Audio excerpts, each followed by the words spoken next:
Felicitations, adventurers! Welcome to Roll for Felicity, where we play serialized one-shots in a multitude of systems with assorted players. And today, we're getting this cheese! We're here with some Mausritter. I'm super excited. I'm here with my friends Vanessa, Sierra, and Goblin. If you're not familiar with the channel, if you're new here, my name's Taylor. I run a bunch of different tabletop games. I also play some video games. Right now I'm back to playing Phoenix Wright. But I do a lot of one-shots. I call them serialized one-shots, which this one is a perfect example of, because the whole story is entirely self-contained, but the players and the characters have been in previous stories. So think of it as a collection of short stories, or maybe like a sitcom where you can drop in and see an episode and pretty much know what's going on, and have a whole story. But that's enough about me. I'd like to have my, oh, actually, sorry, I always forget to do this to myself. I have an intro question for all of us, which is, if you could be any woodland creature, what would you be? My answer would be possum. Because I love possums. They're like very like cute, but also like ugly in a very appealing way. And they're like super beneficial. So I love possums. If you have known me for a little while, that's not a surprise. I have a lot of possum stuff. But then I'm gonna throw it over. We'll start with Vanessa. If you want to introduce yourself. I wasn't expecting it this time. Oh, no. Oh, wow. Hi, I am Galaxy Wanderer X, also known as Vanessa. I play the video games here on Twitch, and I think I would be a raccoon because I want to be a trash panda. That's a very wholeheartedly. With my claws. And then Sierra, tell us about yourself and what kind of woodland creature you would be. Hey, I'm Sierra, also known as Super Silly Sierra around the internet. And I would probably be a fox. Yeah, they're pretty sly, pretty sneaky. Like the color orange. I don't know. They're pretty. That's a good one as well. Woodland, there's not a bad answer for woodland creature. They're all great. And then Goblin, if you want to introduce yourself and what woodland creature you would be. Sure. Hello, I'm Goblin. I run the Goblin Girl Gaming channel, where we might be trash, but that is something we treasure. The two woodland animals that I picked have already been I mean, we can double up. No, but I think I picked a separate one. If I were a woodland creature, I'm not entirely sure which kind, but I would be some kind of bird. Mostly because I like to fly. Something else. I like to fly. Something else. I like to fly. Something else, and they also eat their entire weight in food. That's true. Almost every day. That's true. Which same. And there are some birds that kind of get into the whole trash thing, so that's a good option. Yeah, and if anybody wants to find our lovely guests tonight, in the places where they normally are, their home turf, so you might say, I don't know why I'm saying this so weird, but I just put in the chat links to all of their Twitch and Twitter, I believe, for all of them. And then also their handles and everything are up on screen. So I highly suggest that if you're not already following these three lovely people, that you should remedy that immediately. They're great, and they all are such fun streamers, and that's why I love to keep having them back on, because they're so much fun.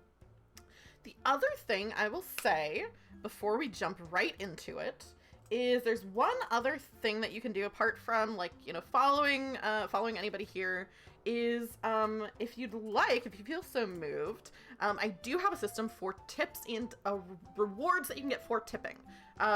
So you can affect the game tonight. So for 200 bits, you can give a player advantage on a roll of their choice. So you just do the bits and then let me know who you're giving the advantage to, which advantage means they get to roll 2 dice and take with the preferable number, which in this game is the lower number, because it's a roll under system. For 500 bits, you can give all the players advantage on a roll of their choice, or for 1,000 bits, I will add a complication to the game. I have a random encounter table that I will roll on every so often anyway, because that's part of the game. But if you tip 1,000 bits or the cash equivalent, there's a PayPal link as well, I will roll on that encounter table so that they'll have a little something more complicated. So you can do things to help the players or make the story more interesting. Some would say hurt the players. I wouldn't say that, of course. I would say add some complications. And then the last thing, I know I already said the last thing, but I could not, it would be remiss of me not to mention the beautiful artwork you see on screen is from our very own Goblin, which also just popped in the chat. And you can follow her on Twitch or Twitter. Her link has been posted a couple times now. And also her beautiful little profile image that you're seeing on screen is also Goblin's art. I think that's everything. Thanks so much everybody in chat. We've got people saying bunch of Tag is saying bunch of little furry trash friends, which is true. We are a bunch of trash friends. Except for the fox. I guess the fox is the classy ones. Here. Wait, I think they roam through trash. I don't know if they're that classy. Melanie says all these people are so dang wonderful. Oh yes, and Goblin did also draw Gerb, which if you watch through the playthrough of the Magical Year of a Teenage Witch, you'll be familiar with Gerb, which is a lovely drawing. The height of my art career. Yes, exactly. So I think without further ado, are we all ready to get into the story for this evening? I'm ready. Nice.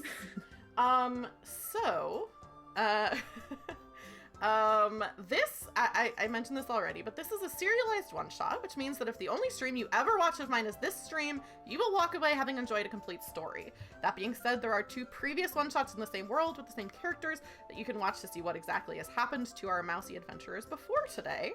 The main thing you need to know if you haven't watched those previous 2 streams, which are available on YouTube, is that 2 of these mice, Larkspur and Seam, both with last names of Thorn, but spelled differently and no relation to each other, we're headed to the circus to see their friend Cherry Pipp perform, but the circus was interrupted when Cherry and her sister Pecan were kidnapped by a human being. Larkspur and Seam bravely clung to the human and were all taken far from their home of Calvington.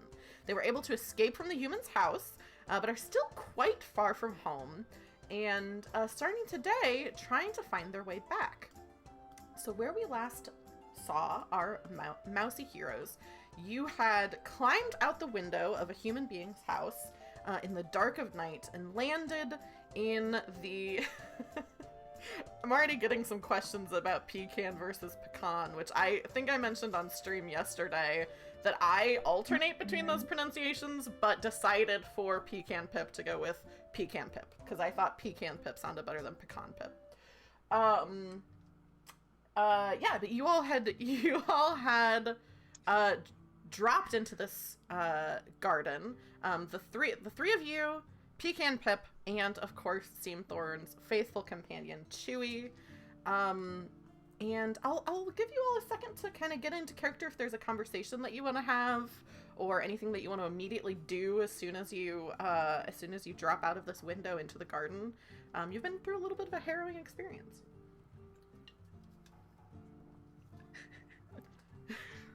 I feel like I remember when we ended last time. There was this what was it? There was this point where Pecan just kind of broke down crying. Yes, and was just that is very how emotional. we ended. Yeah, she was crying. I think that's what's happening now. I think you gave her a hug, so that's what's in the process of happening.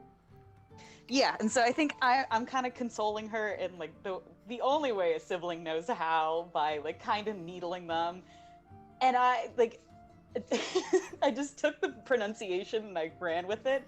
I have this idea in my head that Pecan like started out her life as it being pronounced pecan, but she's trying to reinvent herself. Yeah. She's I like that. And so I feel like I again, in the only way a sibling can console another sibling is like, come on, Pecan. We gotta. You know I prefer Pecan. You know. There's the pecan I remember. Okay. What are we gonna do now? All right, we're out of that horrible house, but I have no idea where we are. I mean, I feel like we're all in the same boat in that category. Yeah. Larkspur, does any of this look familiar? I know you've really been working on your maps, and I've got a map and a compass, so I'm feeling kind of confident right now. Yeah. And yeah, we have a map I've been working on. It's a little more detailed. I don't know if it reaches out this far, but we've got some sort of like we know to go in a direction. That's it. Yes. That's all I got. I think the map you have has a couple. This is kind of the edges of the map that you have, but there are a couple of points of interest that I think, unless you disagree, I think I almost said Sierra. That Sierra has never been to. Larkspur, I don't think has ever been to this location, but has like heard about it and knows where it is, has marked it on your map.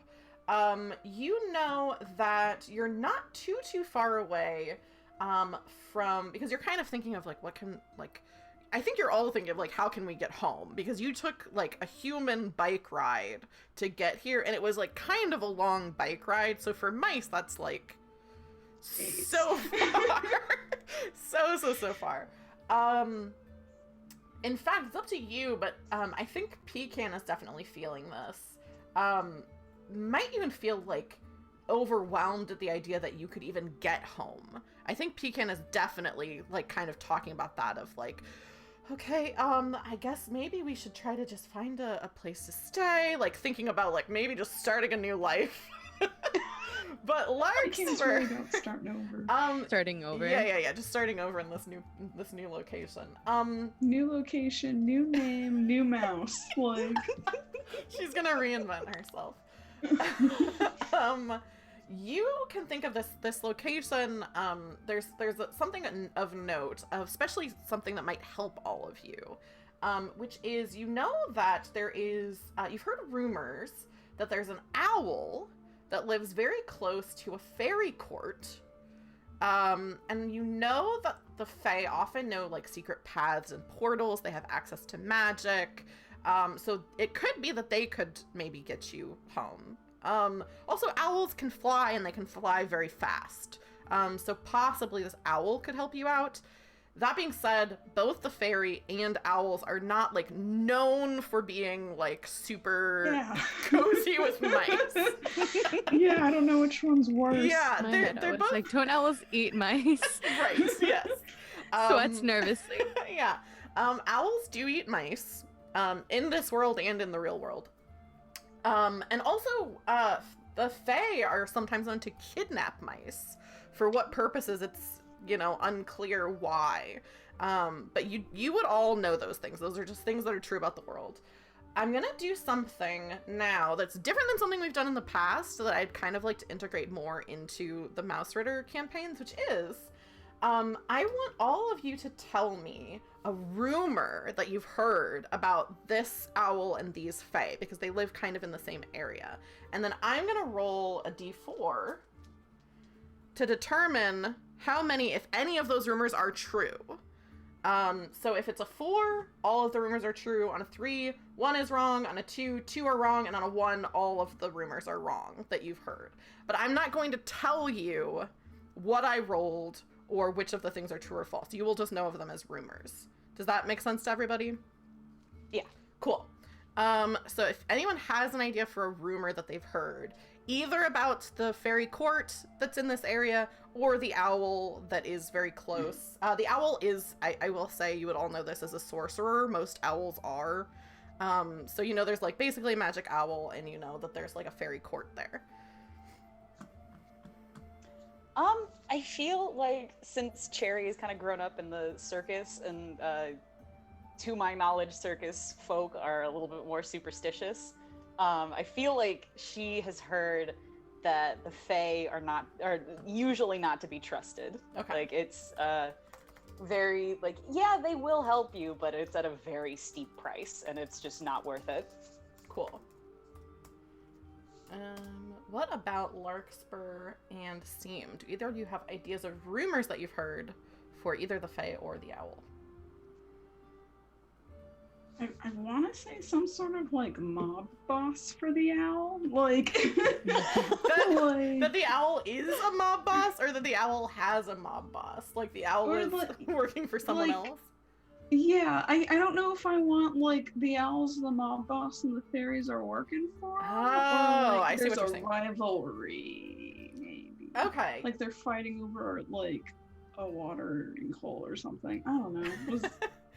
Yeah, I was trying to think of some sort of rivalry. Yeah, I think that works especially as a rumor for you to not be entirely sure. So owls and Fae have some sort of rivalry or are working together. Or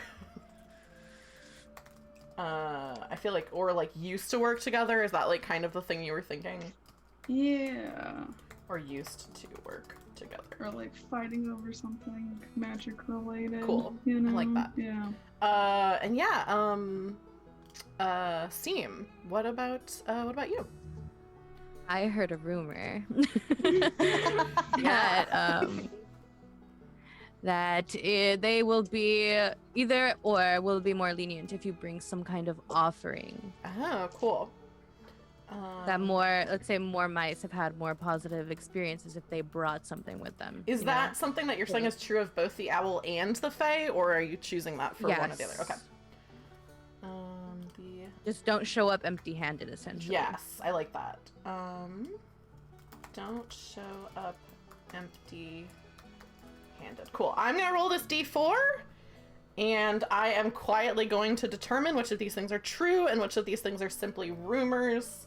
It's up to you how you all want to take them. So if you decide that like one of these things that your character believes is true, that's totally cool. If there's one of these things that you're like, oh, you think it's just a rumor, I'm not gonna force you to like, I'm not gonna say like, you think this is all true. Like, that's the nature of rumors. You might believe them, you might not.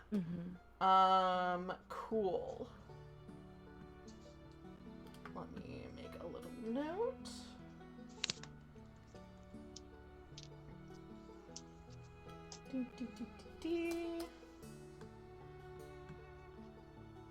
Cool. All right.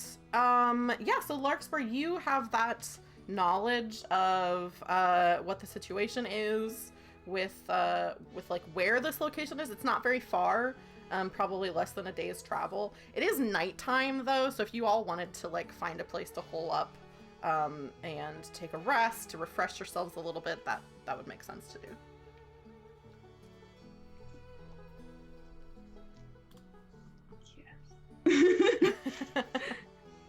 I'm cool taking a rest, so kind of get our bearings after what we've just gone through. I think kind of like sitting around and just kind of mapping out, like generally mapping out just like where we are, any landmarks that Larkspur could add to add to his map. Yeah, I think that'd be a good move. Cool. Yeah, I think you were able to find an area, maybe. I'm trying to think. What would be something that'd be interesting to be close by? I think an abandoned doghouse. You kind of are looking around for a little while and find like a doghouse that's like clearly not in use anymore, and are able to kind of hole up in there. And then all of you go ahead and mark a usage for your rations, which some of you might have more than one. I have not been keeping track of what you all have. I know that some of you have found other rations, but you've also eaten them. I have half a pistachio. Yeah. Yeah. So yeah, go ahead and mark usage for your rations, and then I think Larkspur, if you have hit points that you need to regain, you can do that while you're taking a rest. And I think, let me check.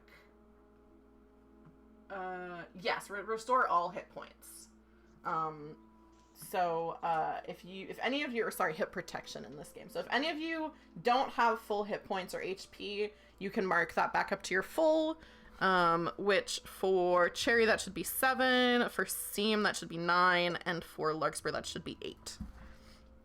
And I don't think any of you have taken damage to your strength, dex, or willpower. I don't think that's come up at all.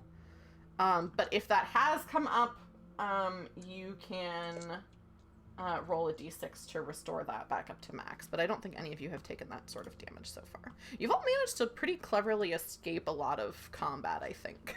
You've managed to, which is kind of how the game is set up. Cool. So is there anything that you all want to be doing in the morning before you set out to this location? Is there anything that all of you want to be doing, I guess? I just imagine that I'm like looking over Chewy and like checking his little feet, making sure that he's fine. Yeah. Yeah, he's kind of buzzing around your head, and like flapping his wings. You've all been through a lot, but having a nice rest. It's springtime. As the sun comes up, it's like a sunny, really nice day. I think I think I mentioned this before, but I can't remember for sure. But I think at some point last time it was like kind of muddy when you all were on your way to the circus. I think for this, it kind of like, it's such a nice sunny day that like all of that, those like mud puddles and things like that are like quickly evaporating. It's going to be probably a pretty nice traveling pace for all of you. Oh, you know what? I think they might be. Hang on one second. Sorry, somebody just said, asked if, oh, it went, okay. I have my sound settings kind of different right now because we were having some echo on the Zoom call. So, okay. They were asking if sound alerts were turned off, but I think they're turned on. I heard the sound alerts, and Sleep Child says that he heard the sound alerts, so I think those are turned on. But yeah, you're all setting out on a nice day. Is there anything that you all are like talking about, or anything that you're doing as you're headed out?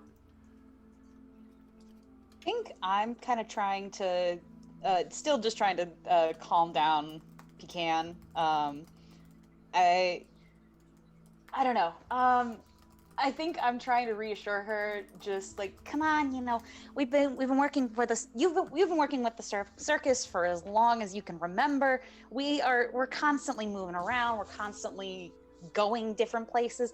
This is just, it's another stop on the road, because I think that Pecan is still still dead set on just reinventing herself, starting fresh. Yeah, planning her new life. Yeah, she's like, I know a little bit about the circus. I can, I guess I could try to set up another circus, in this new location. I mean, Cherry, do you think, I mean, what all equipment would you need? Because, you know, you're really good. So, you know, if we could if you could join my new circus, we could try to work on getting some, you know, whatever, what kind of equipment do you need for your act?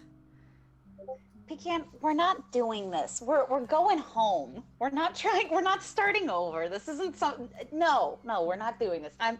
I'm the younger sibling, and I'm making the executive decision. It's not happening. Okay, well, I don't really know. I mean, I know you're like,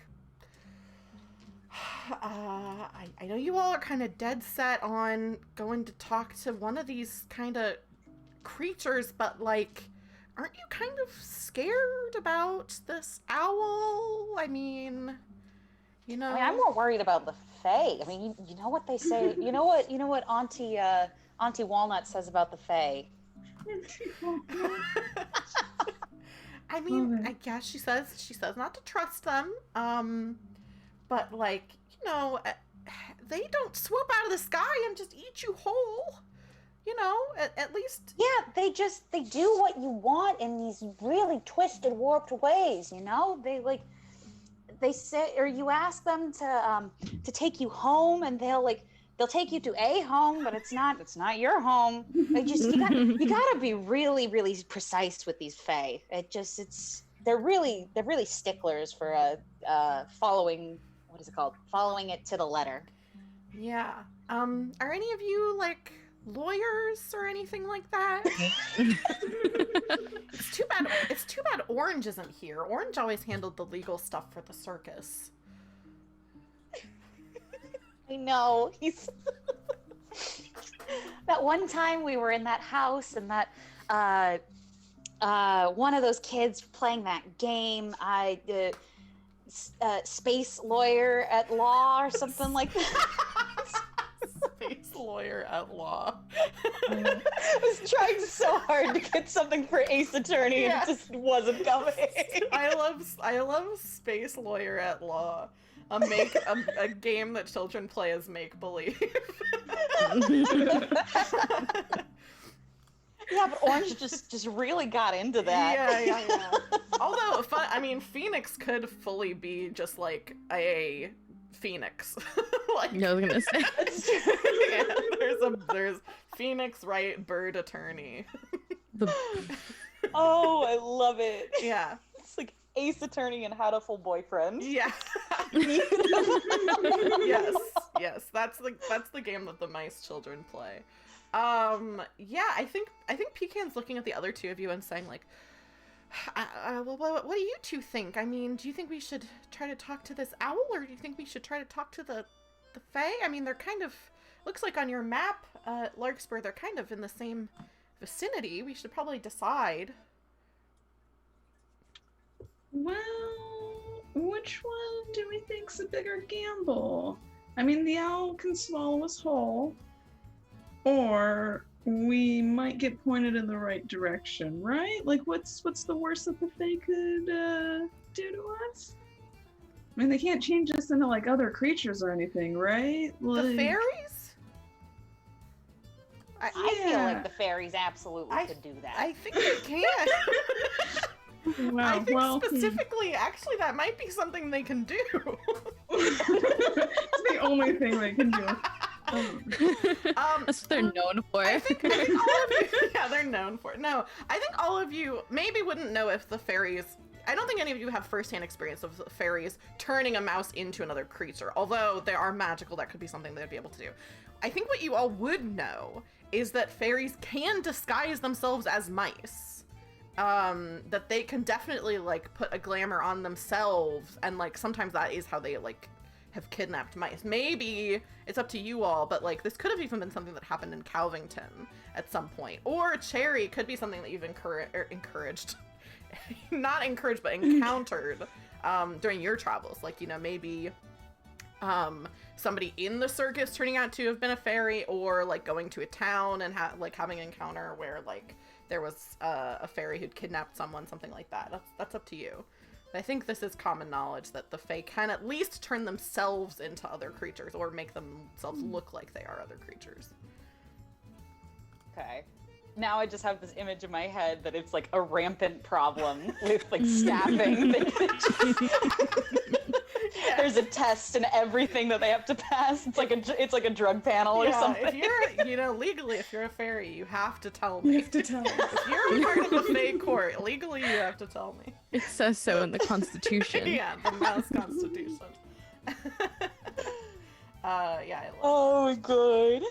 So, yeah, they could turn us into something. They could take us as servants for the Fairy Queen, but I mean, would that be so bad? I mean, that's better than being eaten, right?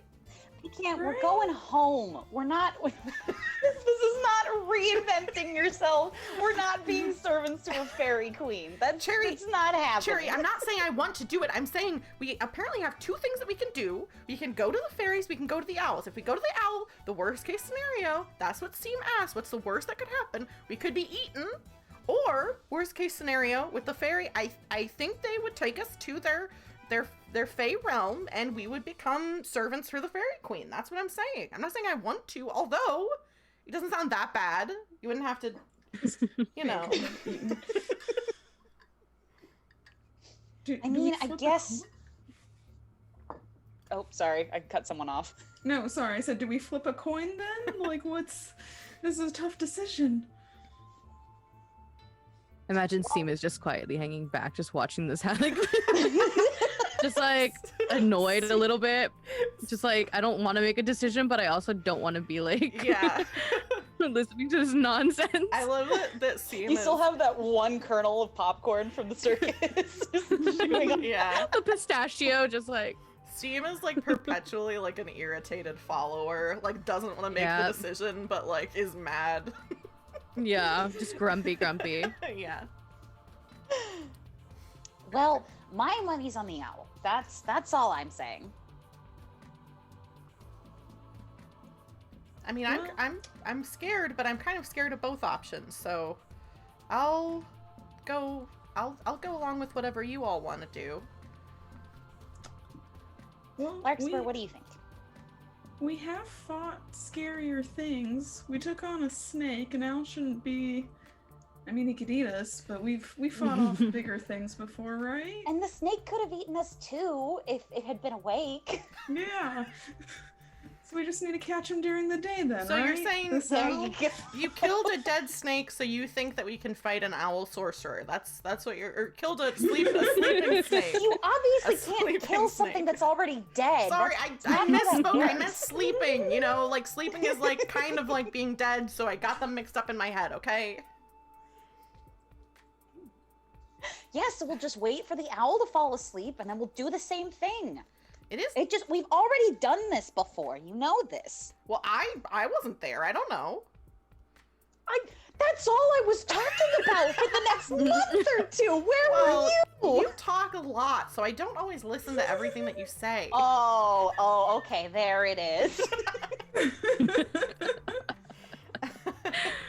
I think Pecan just kind of like does the thing where like you want to walk away from a conversation, so she like walks to like the front of the group to like walk away from you, but then remembers that she doesn't know where you're going. Like Larkspur kind of has to be in front, so then she like just walks next to Larkspur and just like kind of sighs in this very like performative way of like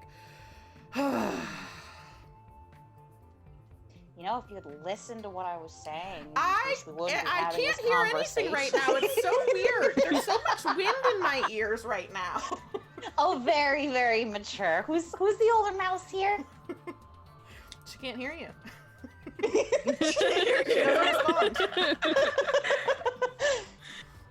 Gosh. Oh. All right. Well, Larkspur, what do you think? We're clearly getting nowhere with Pecan. I think the owl. I don't know. I think the owl might be the better bet, because I mean, at least we know the worst that could happen is us being eaten. With the Fey, I guess we have no idea what could happen. So. Thank you. And we know we could probably kill the owl. I have no idea how to kill fairies. So if we need to, I think the owl might be the easier option. Yeah. Yeah, I'd say Yeah. so. Okay. All right. I mean, I don't know. We could run into some other mice on the way over. We could I don't know, mice who know the lay of the land. They might be able to help us. I don't know. And Yeah, maybe that might help. And we could find something to bring this owl, like maybe half a pistachio. Is that too much? Is that rude using someone else's offering? I think we It's like, hey, you wanna use your stuff for me real quick? Can I borrow this for a minute? Yeah, I have 2 Here you minutes. go. I'll trade you. I mean, would an owl be satisfied with half a pistachio? We may have to get some more pistachios. How long do you think it would take to grow our own? Oh man, Certainly longer than what we've got. until like the next generation of mouse. Yeah. Might as well Yeah. just do what Start a- Pecan wants. Start a family here. Yeah, Pecan wants to start a family. Cool. I think as you're kind of talking, it takes probably most of the day. But you do arrive at this location. I think you start to go into like clearly like a woods. Like you're walking through mouse paths through like tall grass, and then you start to get into like an actual like woody area. And you see out in front of you a big mossy tower. For a human, it's probably not that tall. It's probably like 12 feet total, top to bottom. You can see that part of it is covered by, it's jutting out of the center of a pond. And I think as you're going, you're kind of like following paths. And I think the thing that guides you here, Larkspur, is there's like a small, like probably for a human, they would call it a creek or a crick, depending on where you're from. But for mice, it's definitely like a full river. So you're following this river, which goes to this waterfall. The waterfall goes down into this pond, or probably lake for a mouse. And yeah, kind of in the center of it, this tower is jutting out. You also see the rocks here are pretty slippery and mossy. Although it's sunny today, but it did rain not too long ago, so the waterfall is kind of rushing with like the snow melt since it's kind of early spring and the rains. There's also a couple of like mossy islands that stick up out of the pond. One of them is an unruly garden, and you can't see like super well what's there, but poking out of the top like of this garden, you can see what looks like a glass palace. And so those are kind of the two big landmarks. So there's a mossy rock that's kind of between the two things that doesn't really seem to have very much on it. There's another kind of area that's like very moss covered that looks like a very unruly garden that has a glass palace in the center. And then the third thing is this tower. Anybody know how to swim? Do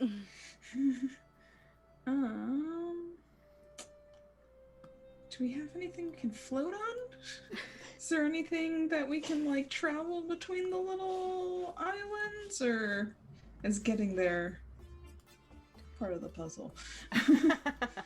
I imagine like Seem growing up, like how she did, like has no idea how to swim, and the idea of being anywhere near water is incredibly anxiety inducing. Oh no! And like Chewie totally feels that and is like, it's okay, and is like, you know, like trying to be comforting.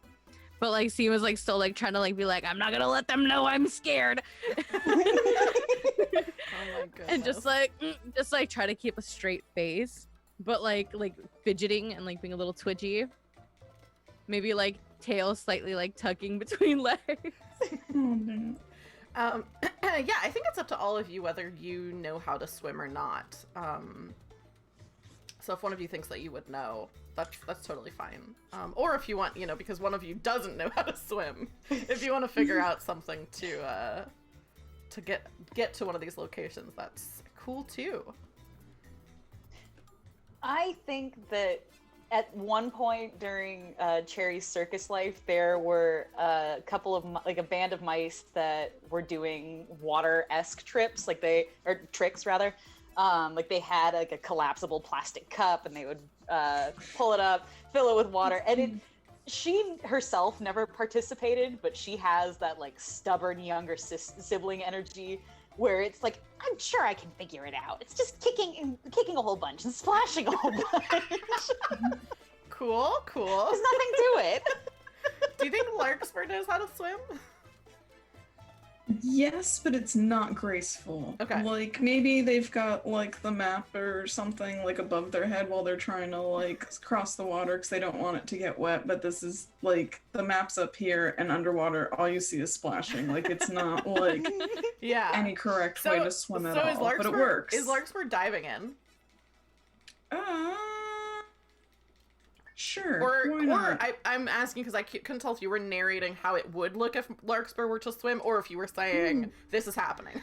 Larkspur's jumping in, this is what it looks like. They're just jumping in. No, I think it would be one of those, like, they just, like, walk in, like, just a straight, like, run as, like, soon as you hit the water so you don't realize it's that cold. But again, they're still trying to keep, like, the paper as dry as possible. So maybe you just see, like, a paw above the water skimming it, or, like... Yeah. Yeah. It is pretty cold, I think is the first thing you notice.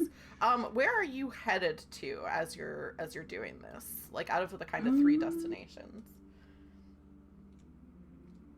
I'm gonna guess if the owl's here, it's gonna be in that tower. So maybe start with the garden, and then maybe we can find like an offering or something, so we don't have to take this pistachio away from the scene.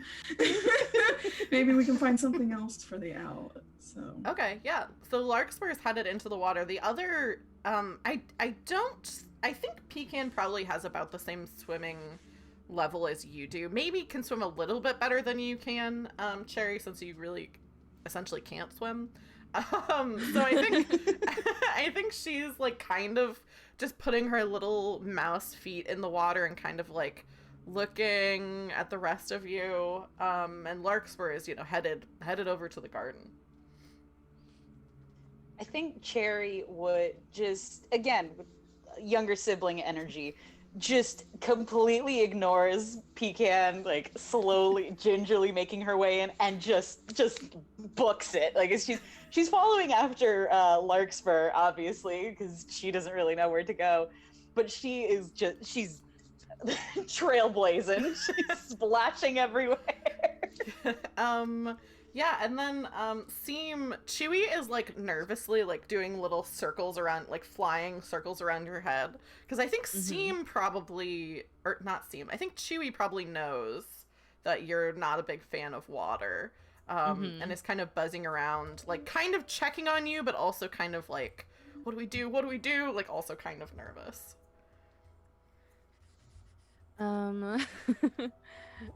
Okay, I imagine that Seam is just like at the edge of the water being like, guys, I have some not great news.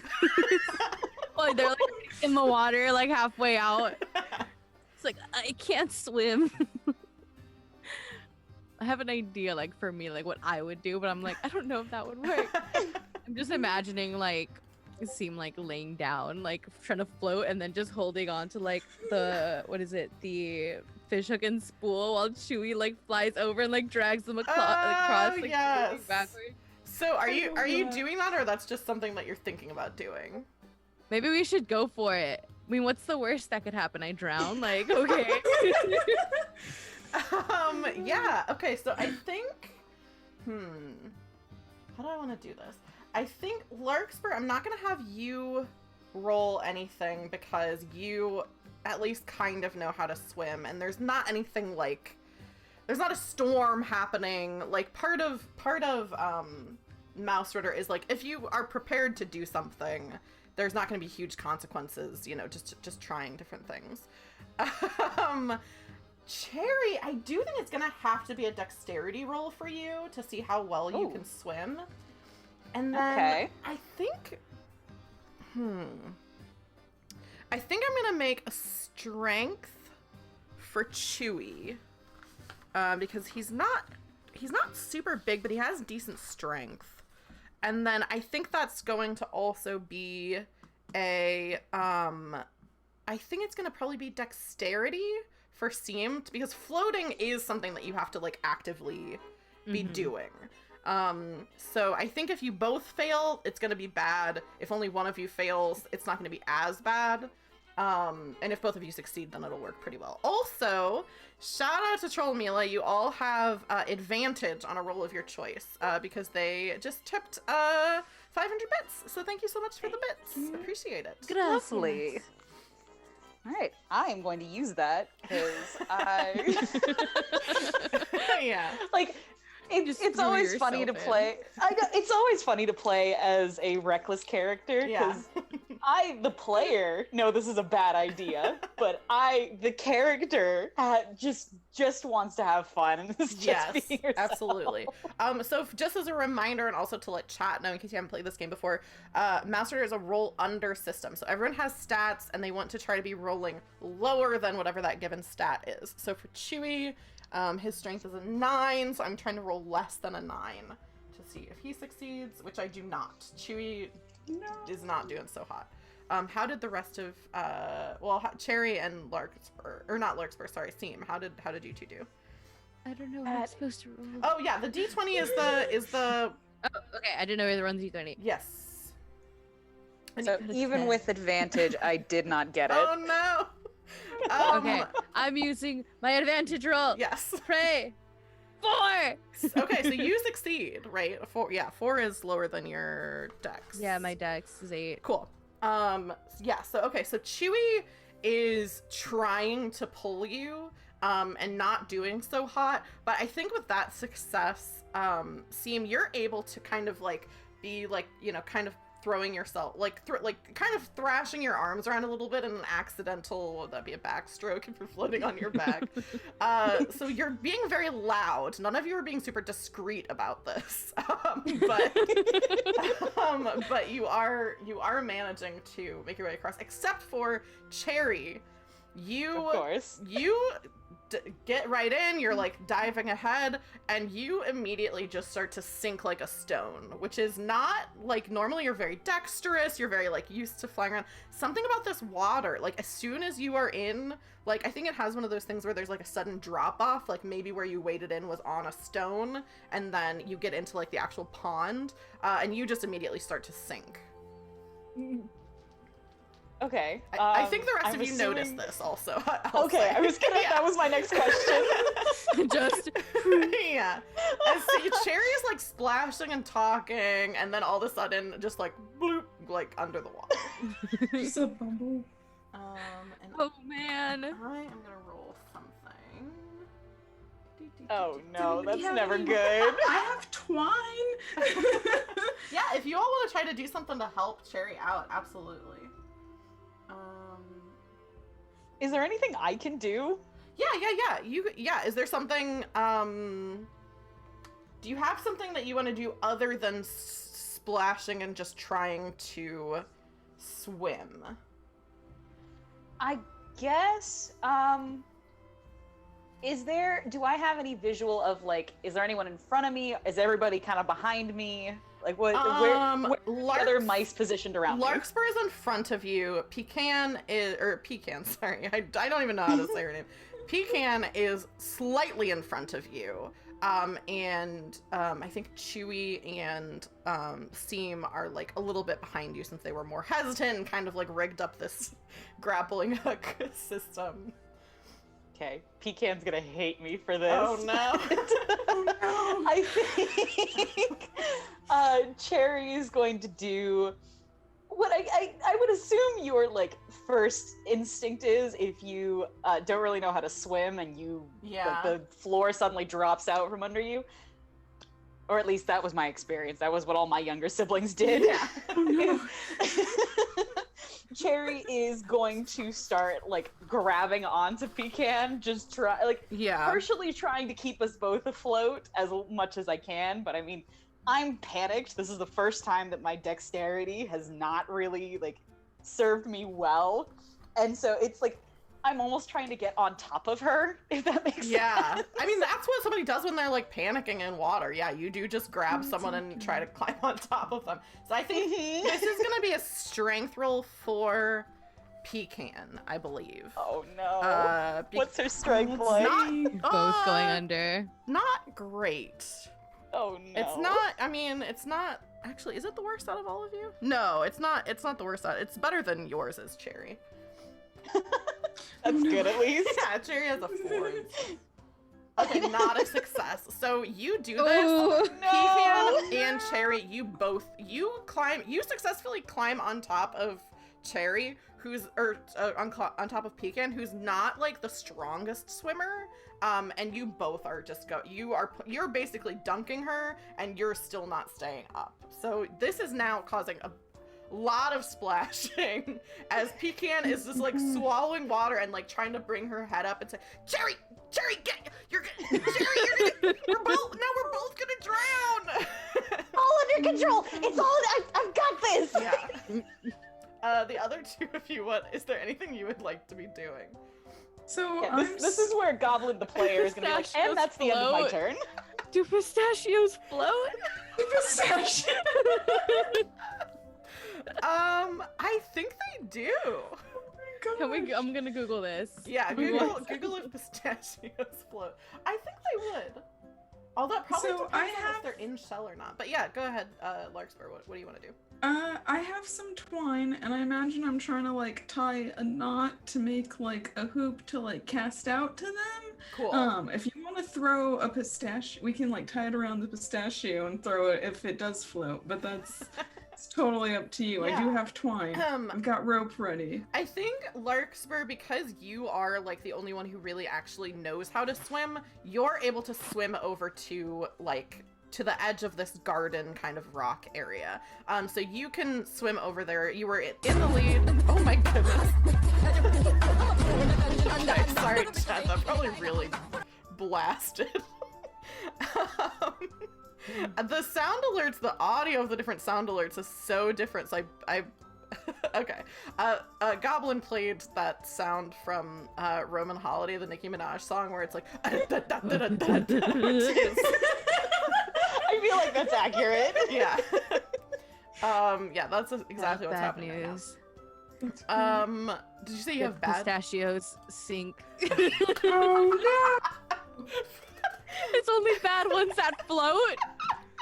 Oh, well, you've been eating How long it. have you been so holding onto that pistachio? Here we go. Here's what I will say. I'm gonna get back to Larkspur in a second to resolve your idea of the thing. I think, Seam, you can make a decision. Do you want this pistachio that you have been nibbling on to be good or bad? Because if it's good, then you're not going to be getting sick from it, but it doesn't float. But if it's bad, you might get sick from having been eating it, but it might help in the situation. That's I'll leave that up to you to just decide. I'll eat the bad pistachio. Cool. So you're you know. You know what? When you live in the walls, you eat what you got. Sleep Child just played the Curb Your Enthusiasm theme with like perfect timing when you said I eat the bad nut. Okay. So here's the thing. I think you go ahead. I'll have you mark this now so I don't forget. But I think you're going to take a condition for having eaten this bad Pistachio. I think I've had it for a minute. Yeah, you have had it for a while. I think it's going to be none of these exactly fit. Exhausted. I'm trying to decide between exhausted or hungry. And I think both of them only just take up a slot. Yeah, exhausted or hungry only just take up a slot. So I think you just don't feel very well. So go ahead and give yourself the exhausted condition. So just mark in your inventory. That just means you won't be able to carry as many things because you're feeling under the weather. However, you, I think you're floating pretty well. If you want to give Chewy this pistachio to bring over to Larkspur, he can totally do that. So you consider it done. Yeah, so you toss, you're like floating, you like dig in your pack. Cherry, you're like you and Pecan are both in deep trouble as this is all happening, making like a lot of splashing. Seam, you toss this half a pistachio up to Chewy, who flies over to Larkspur.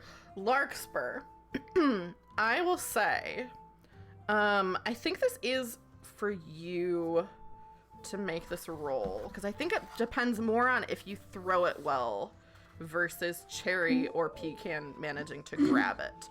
So I think this is gonna be, I think strength, because you're kind of far away from them to be able to like throw it far enough. And I'll say, since it has this pistachio on it, go ahead and roll with advantage. So you'll roll 2d20 and take the lower one, and you want to get lower than a, what is that? An 8? The strength? Yes, strength. Yeah, 8. Okay, so lower than 8. Ooh. On one of them. So, okay, so I got 2 and 14. I'm gonna take the 2. Yes. Okay, so you toss this over. The pistachio is floating. Seam, you don't know, but this is bad news for your digestive system, that this pistachio happens to be one that floats. And Cherry, I think you or Pecan both can, you're kind of managing to, I think the two of you essentially are fighting each other. So like she's climbing on top of you, and then you're climbing on top of her. So whichever one of you is on top, Larkspur throws this, this lifeline for you very well, and you're able to be pulled over to safety. I will say that you and Pecan are going to take the exhausted condition because you were fair. struggling for your lives. That's totally fair. Yeah. So let me go ahead. But you're all able to make it. Half full of water. Yeah. Yeah. You're very waterlogged. Two of you looking like drowned rats. Drowned mice. But I do want to say, I think that when the what do you call it? When the pistachio was thrown over, Pecan was the one who was on top, and so she snagged it and like dragged us to safety. And just in like shitty little sibling fashion, I feel like the second I was above water, I was like, all according to plan. I think you spit out a bunch of water from like your lungs and then say all according to plan. All according to plan. Yeah, I think this has been quite loud, so I'm gonna roll something else this whole process. Oh no. Okay.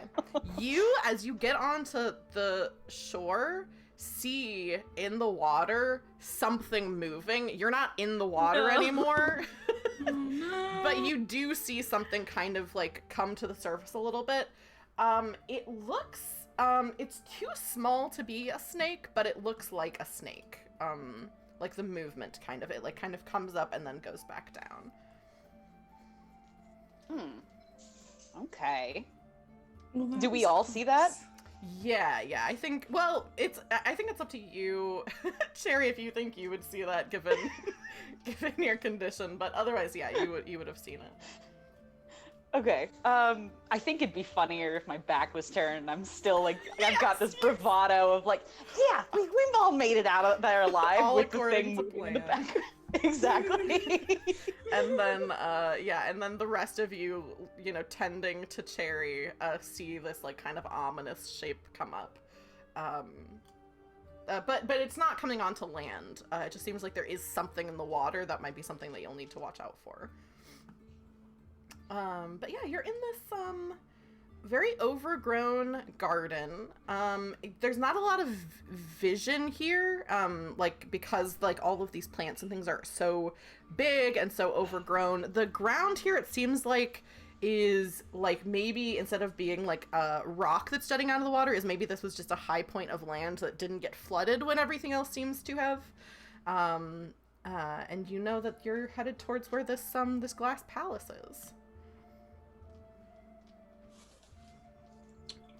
All right. I mean, I feel like, again, Cherry didn't see any ominous forebodings. So she's just like business as usual. She's like, all right, let's get moving. Yeah, let me do one other thing. Here's what I think. Everybody just roll me a d20 to see who notices this. This is kind of just luck. But whoever gets I'll say the lowest roll, because that's pretty much how the game goes. Whoever gets the lowest on the d20 will be the one to notice this thing. I got a 16. I got a 10. What did you say you got, Nessa? 3.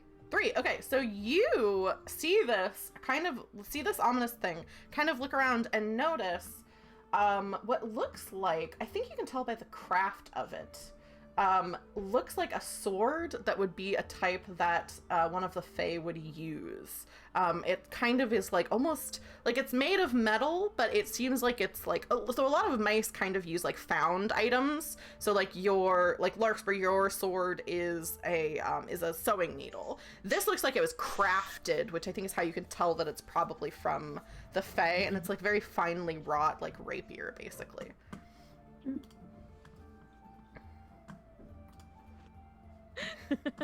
Can I grab this sword and claim it as my own? Yeah. As soon as you grab the sword, as you're grabbing it, your mind flashes back to Cherry, having said like, oh, the Fae, like they like you can't really trust them, like there's a lot of stuff going on. And as soon as your hand closes around the sword, you feel first of all as though you have to be holding this sword. This sword is like such a part of you now. Like you're even thinking like the thought of putting it down really makes you uncomfortable. Like you're like, I really just feel more comfortable with it in my hand.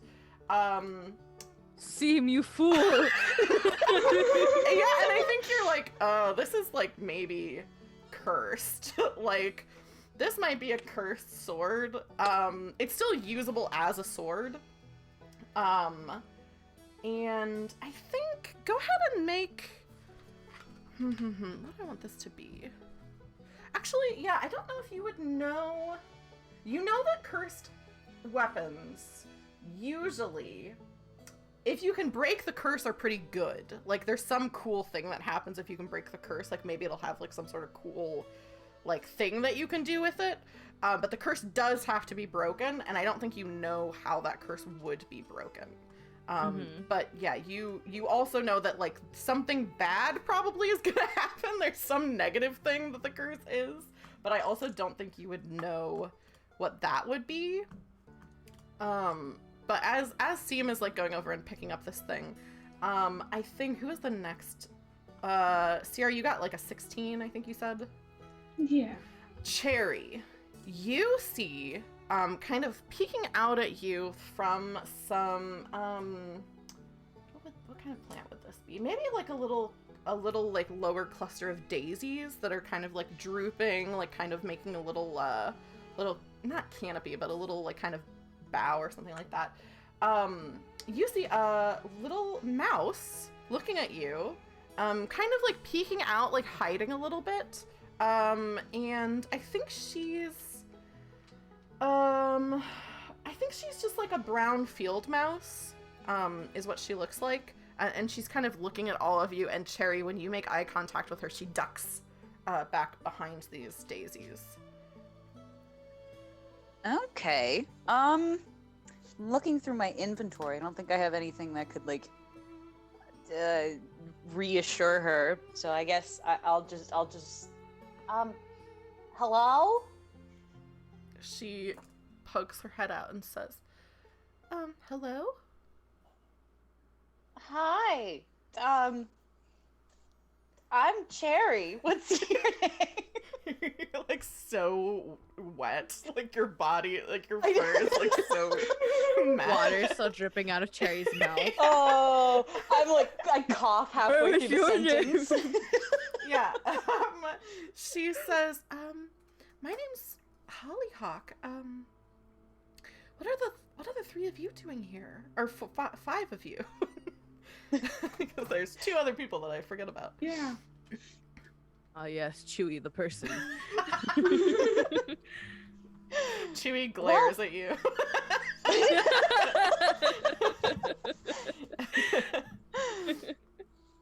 Well, we're on an adventure, and we're trying to get home. Do you know where Calvington is? She kind of like scratches her head, and her ears kind of like go back, like kind of like when an animal is like kind of like looking for something, like with like their hearing, as if she's like thinking, and she says, "No, I don't think I do. That must be very far from here. You all know that there's you're in kind of a dangerous area. There's an owl. There's a big owl that lives up in that tower. Luckily, it's daytime. But there's also, I think, something in the water too." I'm like, really? I didn't see anything. That's bizarre. She is just there with wide eyes, looking at like from sword to water, like child, sword, water, child. No, she's not a child. I'll say she's small. Small. Yeah, she's smaller than you, but she's not a child. She looks like she's a fully grown mouse. She's just a little bit on the small side. But she kind of like scurries over to, I think she's kind of looking, and she says, You're not gonna hurt me, are you?" don't like not. this situation. There's, there's mice and rats around these parts that like to kidnap, kidnap little mice like me. I feel like at that, Cherry like kind of it looks pathetic because she's soaked in water, but she like kind of puffs her chest up and is like, "That's never stopped us before." Yeah, I think Hollyhock kind of comes up to you and she says, "Are you all okay? I mean, it looked like you were having kind of a rough time out there." We handled the situation. Help. Well, I didn't know. I'm sorry. I'm not as strong as any of you, but I think I can help you now. And she has a little pack and kind of fumbles in it and pulls out, Cherry, what you recognize, all of you would recognize, as some sort of spell. Like, she has one of these little rocks, like what Cherry has, that has a spell on it. I feel like Cherry's eyes light up and she like dives into her pack to like show her. It's like, look, I've got one of those too. Ooh, what does yours do?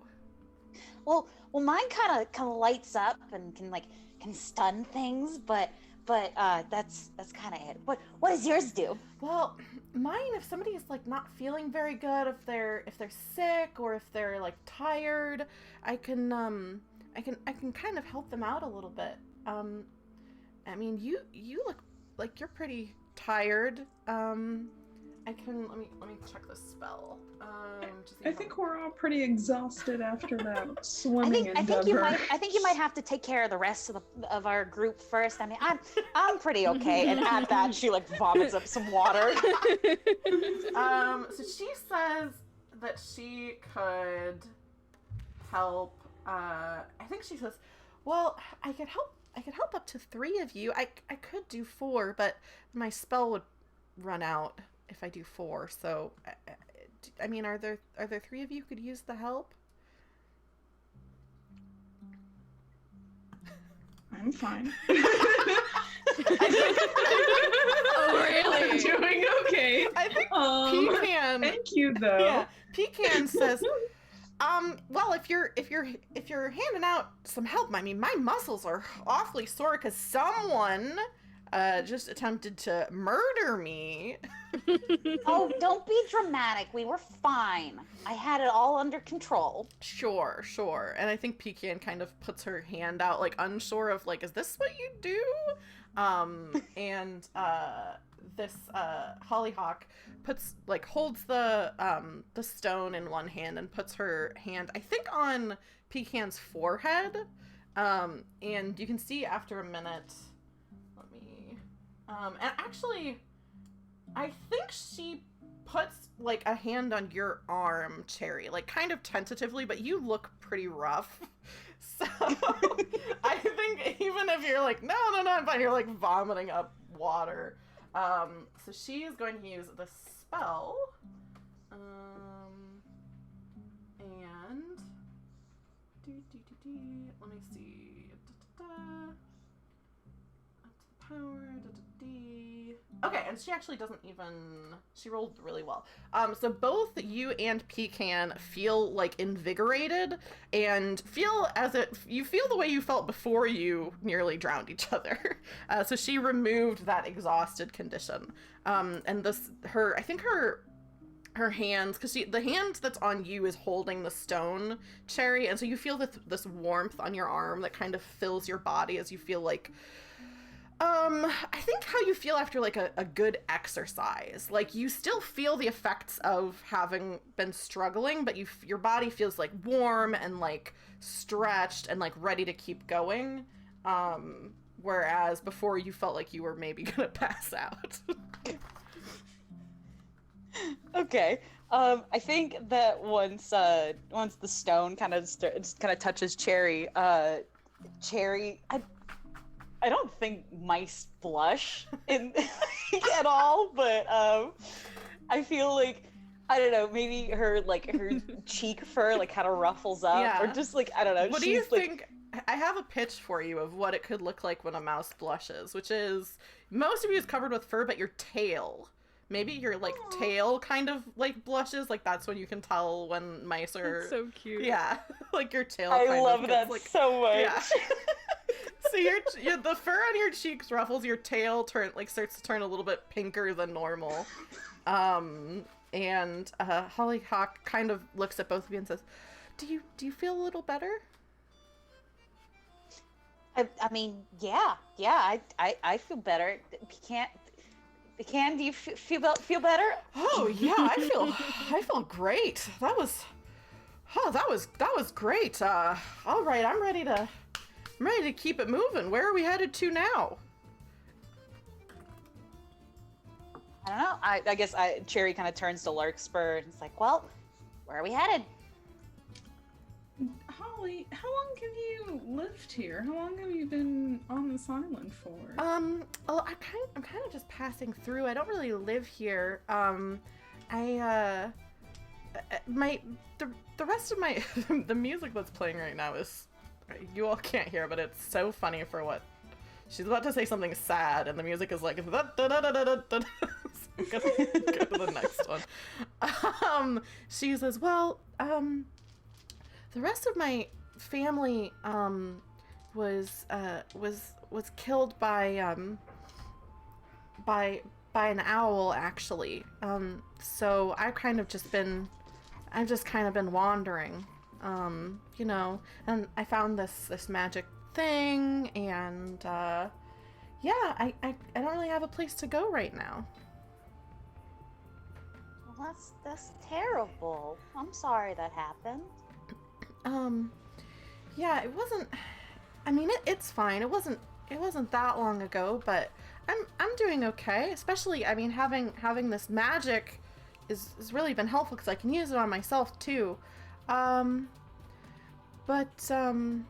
came here because I was trying to maybe get a favor from the Fey Court. So that's why I'm here. What is the Fey Court? Because I did not hear about this. Yeah, she says, oh, the Fey Court, it's the Fairy Queen lives in that glass palace. I don't know if you saw it. But the Fairy Queen lives there, and she has her attendants. And sometimes they'll do favors for creatures that need their help. And so that's where I'm headed. So they don't spirit you away and make you servants of the Fairy Queen? She laughs and she says, well, I mean, I guess some mice might think that that's what happens, but the Fairy Queen, I mean, I think she's supposed to be really nice. Well, considering the owl murdered Holly's family, I think the queen might be a better bet. I feel like Steam is just like super paranoid and like super distrusting of all of this. Yeah. Because like, how do I know that this isn't just a fairy pretending to be a mouse telling this story so that we won't go to the owl? Oh my god. Because, you know? I was gonna say, like, that last thing that Hollyhock said, that just reminded me of that. Do you think I'm gonna let you decide this, Taylor? Because I don't know if this is like too much. Would Cherry have been privy to any of the like screening that had to take place at the circus? Yeah, I was gonna ask what the fairy test is. If Goblin knows what the fairy test was, and if she could. I can come up with what the test is. My question is just like, would Cherry have been privy to that? I think. I know you said it's up to me. I think it's up to you because I think my inclination would be that it's about like a 50-50 because on the one hand, like responsibility is not really Cherry's thing, but on the other hand, no, like it is not. meeting like interesting people or like that kind of thing is Cherry's thing. So I could really see it going either way, like whether the like novelty of maybe meeting a fairy outweighs the drudgery of like you have to be a part of this even if the person isn't a fairy, even if they're just a mouse. So that's up to you. We can also leave it up to a roll if you just want to do like a 50-50 chance of whether you've been a part of these tests or not. I'd be down to leave it up to a roll because I'm of two minds on this. Yeah. Because I feel like it would be like every time she heard that a fairy was trying to get through, she would try and like get one of her older siblings to bring her into the process. Yeah. But then like after 2 mice, she realized like this is boring. I don't want to do this. Yeah. Okay, so go ahead and roll. I guess roll a d6, and if it's a 1, 2, or a 3, you have been a part. And if it's 4, 5, or 6, you have not. Okay. Oh, let's see if this works. That is a 6. Okay, so absolutely not. So you know that there is like some sort of screening process, but you have not been a part of it, and you don't really know what it is. You were there for a couple of mice. You didn't really pay attention to the process. You just paid attention to these aren't fairies. I'm not interested. So you don't really know. But yeah, it's up to, so Mausritter doesn't really have like D&D has like insight checks. Mausritter doesn't really have that. But any of you can feel free to think, like if you don't trust this person, your mouse can say like, I don't trust this mouse. If you're kind of like, oh, I think it's just a mouse, like that's up to you to think that. I think I've attempted to portray through roleplay that either of those things could be true. So I think you're getting hints either way. Okay. I feel like this is a like non anything, but I feel like there are like rumors obviously around the Fae, and like mice don't wear shoes, but I have this idea in my head that it's like, oh, Fae like steal your shoes or something like that. Okay. So are you looking to see if she's wearing shoes? Well, I was thinking, like, if my character were to wear shoes, I feel like she would, just typical Cherry fashion, she would just, like, very slowly, as if it's, like, an animal that she's not trying to set off, like, untying her shoes and, like, leaving them off. Okay. Just, like, trying to get her into it. Okay. I mean, Cherry, you can do that. You can decide that you want to be a mouse who wears shoes, and so you're taking your shoes off very slowly and like dumping the water out of your shoes. Just like kind of like showing them off to Hollyhock. We're trying to be conspicuous, but it's Cherry, so you know she isn't. This is really coming off as like a fetish thing of like slowly taking your shoes off and like showing them to Hollyhock. Yeah. She doesn't seem to be like interested, I guess. Into it. Yeah, she seems confused. All right, well, Cherry's convinced. She passed.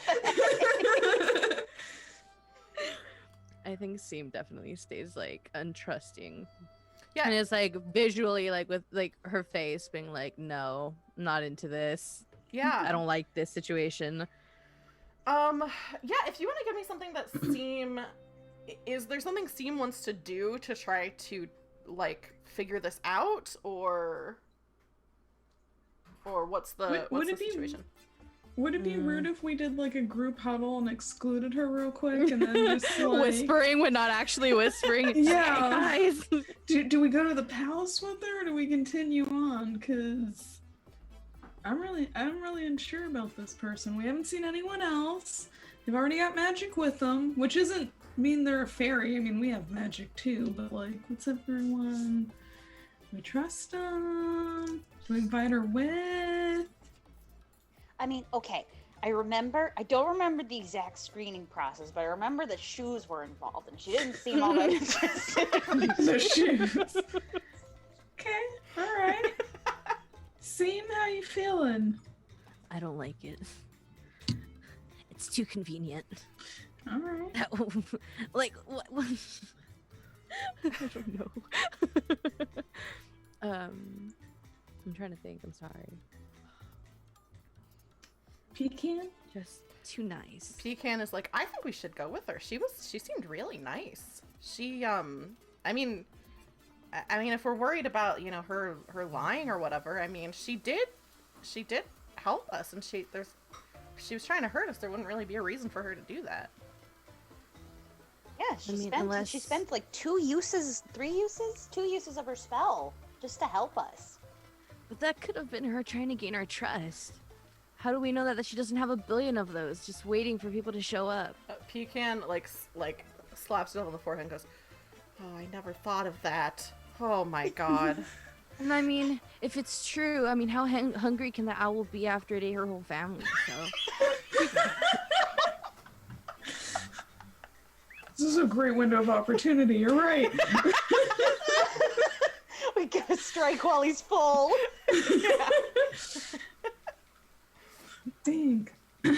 All right. Do we offer for her to come with us? I mean, she probably wouldn't want to go face the owl. See the owl that ate her family? Yeah. But I feel like at least it's the polite thing to do, right? Yeah. Like, hey. If you know that someone's entire family has been killed by something, it's the polite thing to do to offer them a chance for vengeance. At least. At least extend the offer. That's all I got. I think Hollyhock is kind of looking at all of you because all of you just kind of went off and just like huddled together, like purposefully excluding her. I think Chewy is like doing little circles like around you as if like he's like gonna, if she tries to come over, yeah, Chewy's gonna fight her. I think because I've kind of like expressed my questionable decision. So I've made my place clear. So I think I'll go over and be like, hey, me and my sister, we work in a circus. That's really cool, right? Oh, sorry, what's a circus? I'm just, I'm just a simple field mouse, so there's a lot of stuff I don't know. At that, I feel like Cherry's jaw drops, and she just like she's looking around trying to find like, I don't know, stand-ins for like juggling balls or just like stuff that she usually does in her routine. Yeah. And just like, okay, so it looks like this, and I don't know, I'm gonna try and do one of my I guess God. it's my Yeah, I think go ahead and No. roll She's on the table first again. one. Roll dexterity, and I'll give you advantage because this isn't like... Well, actually, no, I don't think I will give you advantage because you're nervous. So this is kind of a... I most certainly am nervous. This is kind of a high-pressure situation. I was going to say it's not, but it kind of is. So go ahead and just roll 1d20, and you want to get below a 9, right? That's your dexterity. Yes. All right, here we go. Oh, I got a 5. Nice. Woo! Yeah, so you like quickly like go around and there's some little like rocks and like seeds from like these plants that are kind of like in this overgrown garden, and you just immediately start like kind of like doing juggling, and it looks great. I mean, she definitely kind of like is looking up at you with like big round mouse eyes, and she just goes, "I've never seen anything like that in my life. Oh my, that's what a circus is?" Yeah, that's what it looks like.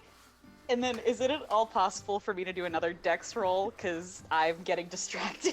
Yeah, go ahead. Do another dex roll. Okay. This one, like, obviously Cherry doesn't want to fail. I, Goblin, want to fail this one. Yeah. Oh, come on. That's a 15, so I fail. Yeah, one of the rocks, like, hits you right in the nose. Oh, at that, I go tumbling.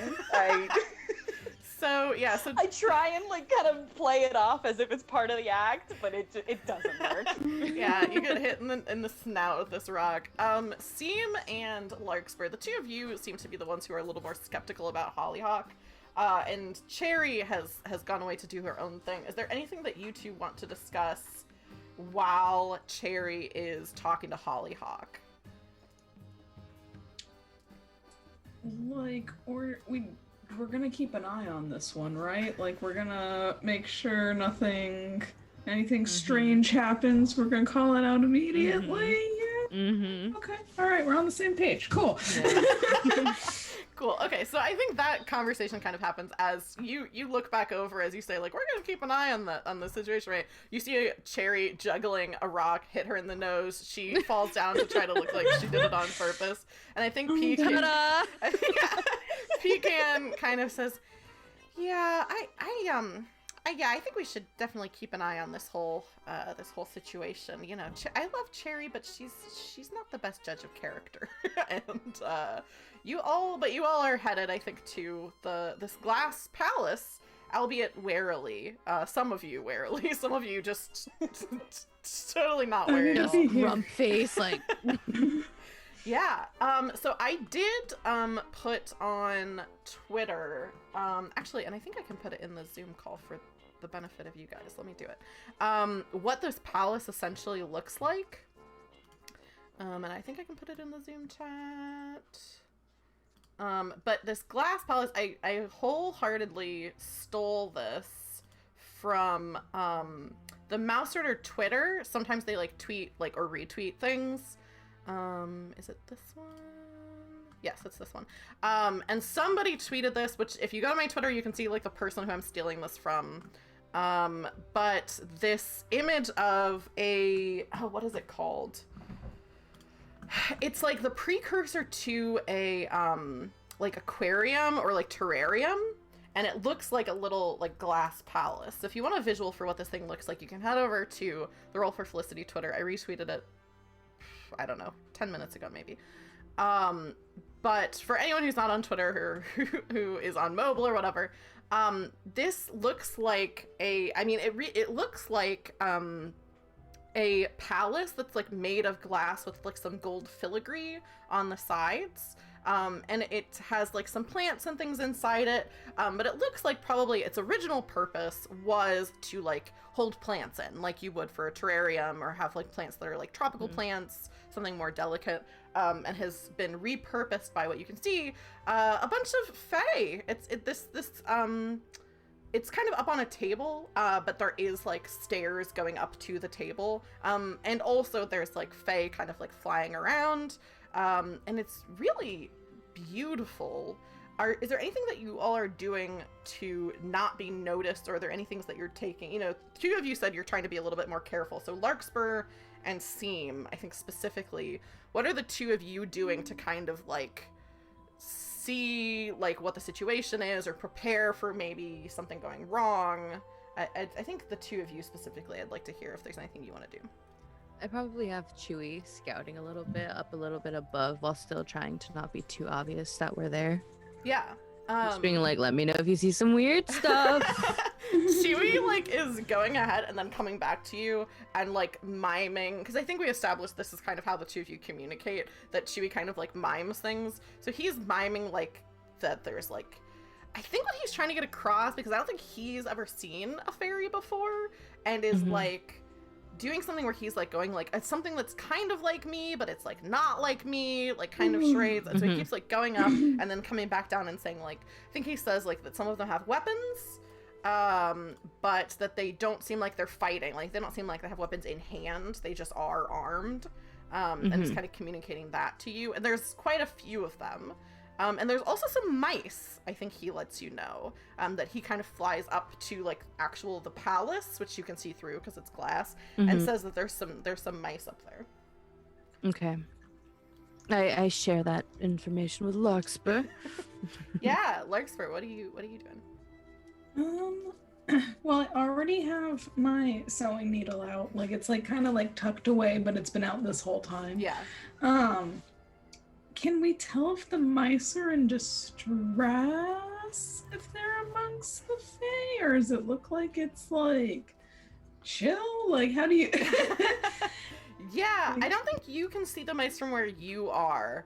I think you ask Chewy that, and he kind of looks uncertain. Like he it's kind of hard to communicate that through charades anyway, but he kind of like does like a little thing of like fighting, and then does like an X with like two of his insect arms, and then like does like kind of makes his eyes go like kind of spinny, like and then kind of like shrugs, like, you know, like maybe they're like hypnotized or something, but I don't think he knows. Hollyhock the whole time I think is talking to you, Cherry, and just saying, yeah, I'm really excited to see the Fairy Queen. Do you have something that you're gonna ask her for? Like, you said you're trying to get home. Are you gonna try to ask her if she can take you home? think that's the gist of it. The only thing that I had to offer in this is that, like, the entire time that they're walking over, Cherry's tail is going through, like, differing shades of red. Yeah. Just Gay panic. oh, absolutely. That is exactly where I'm headed. Yeah. Gosh. Yeah, this little mouse, she's kind of kind of just talking to you and seems like kind of shy, but also like you're so outgoing that it's like that kind of thing when like someone's really outgoing, it kind of brings out like a little bit of the like it kind of wipes away some of the shyness of someone else, like if someone seems very like warm and welcoming. So she's kind of like, you're talking about the circus and talking about all this different stuff. And she's just kind of like, mostly just like laughing, I think. Like when you're doing something funny, she's like laughing about it. But yeah, I'm just mugging her every time she laughs, like, it's not that funny. Just like super distrustful, not at all happy. She looks over at you and she says,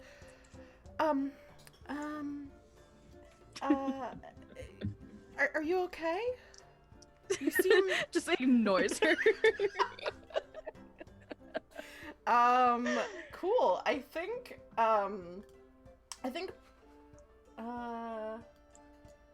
she looks at you. You still have the sword in your hand. And she says, "Oh, that's a cool sword. Where did you get that sword from?" I found it. It was right by where we washed up, by the lake bed. That looks like a fairy sword. Yeah, it's kind of obvious, isn't it? Her ears like droop down, and she kind of like looks very timid again. She says, "Oh, sorry, I don't know a lot of things, so I just thought I would tell you something that I know."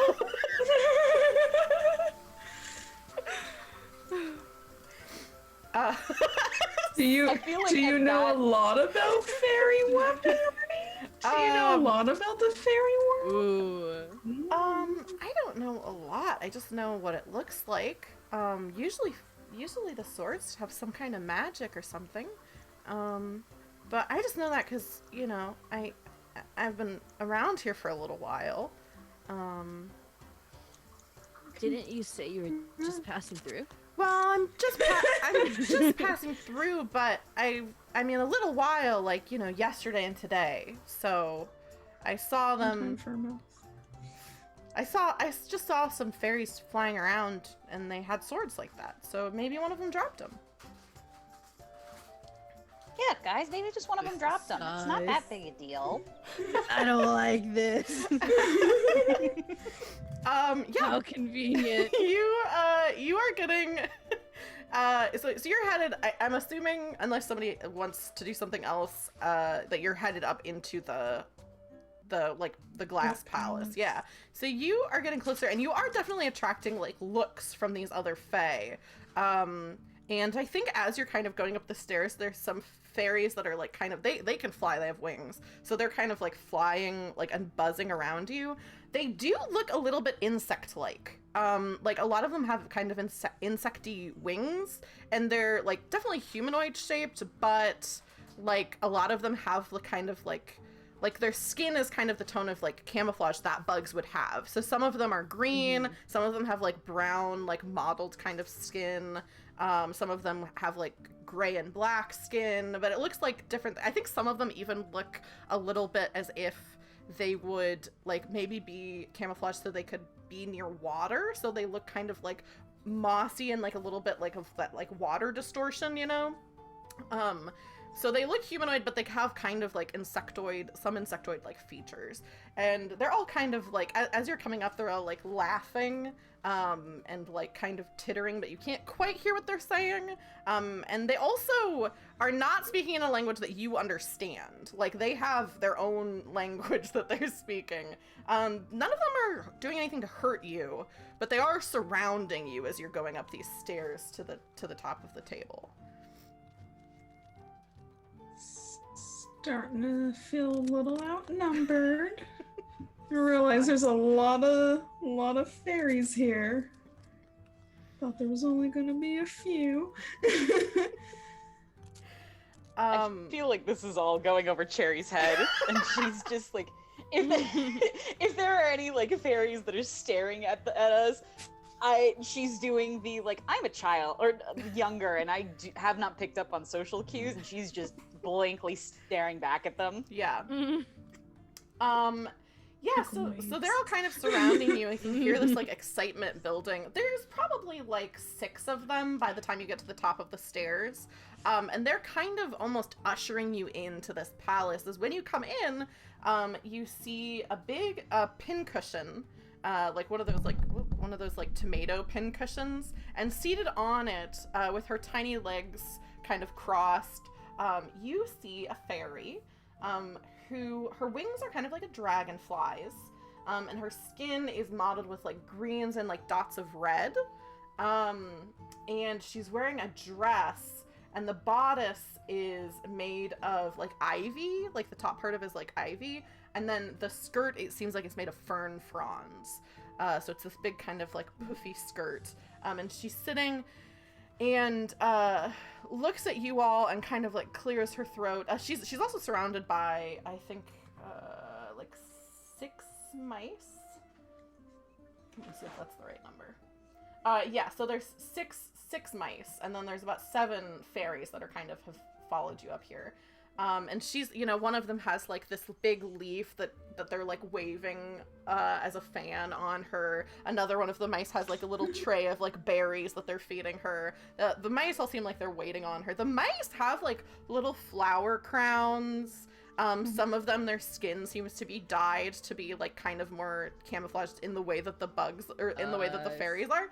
But they're all just waiting on her, and she clears her throat and says, I think she says it in a language that you don't understand, but you feel yourself being able to comprehend her, probably some kind of magic that she has. And she says, oh, it's not too often that we have little mice come a-visiting by choice. What are the group of you doing here? I mean, we're not exactly here by choice. We got kidnapped. So, and she looks at the fairies that kind of have ushered you up, and she says, and, which of you do I have to thank for bringing me such, lovely new little subjects? And Somebody a lot bigger than one of these guys. I think we could take all these guys if we really wanted to. She chuckles, and she says, I don't know about that. I see you do have some weaponry. One of you, though, seems like she doesn't quite know how to handle that sword. I wonder where you got that little thing. But no matter. I suppose, whether you're delivered here by one of my servants or, I suppose by a human is what you're saying. I'm sure you'll all fit right in. Come, have a seat in front of me. I feel like Cherry, it's like, she's still very, like, unobservant, but she's kind of picked up that this is not the vibe. So she's going to, like, move a little closer, but she's not going to sit down. Yeah, likewise. Also not sitting. But- We were actually planning on just passing through, but we heard that maybe you could help us. We're trying to get our way home. Wasn't planning on staying too long. Oh, you heard that I could... Oh, Hollyhock! It's you I have to thank. And Cherry, Hollyhock next to you, drops this little field mouse disguise that she has. And you see that she is another fairy. She is dressed a lot more simply than the fairy queen. And it's almost like a thing where you look at her and like you feel confused, because in 1 second it's like she's a mouse, Hollyhock, this field mouse that you've known, and then like almost before you can register it, there's a fairy standing there. See you just like seething. I showed you my shoes. Hollyhock has the same voice as like in this other form, and she says, "Yeah, I didn't really know why you were doing that. But yeah, I'm sorry, but just part of the job. Nothing personal." Nothing personal, kid. I feel like Cherry is still trying to process this, still trying to just figure this out. But she's slowly starting to realize that this is not where they want to be, and like almost like not thinking, her hand is slowly going towards her slingshot. Yeah, I think all of you. How is Oh yeah, go ahead. How is Pecan taking all of Pecan's tail is like bright red. Like very like, whether that's from like anger, being scared, like she's like shaking, her tail is bright red.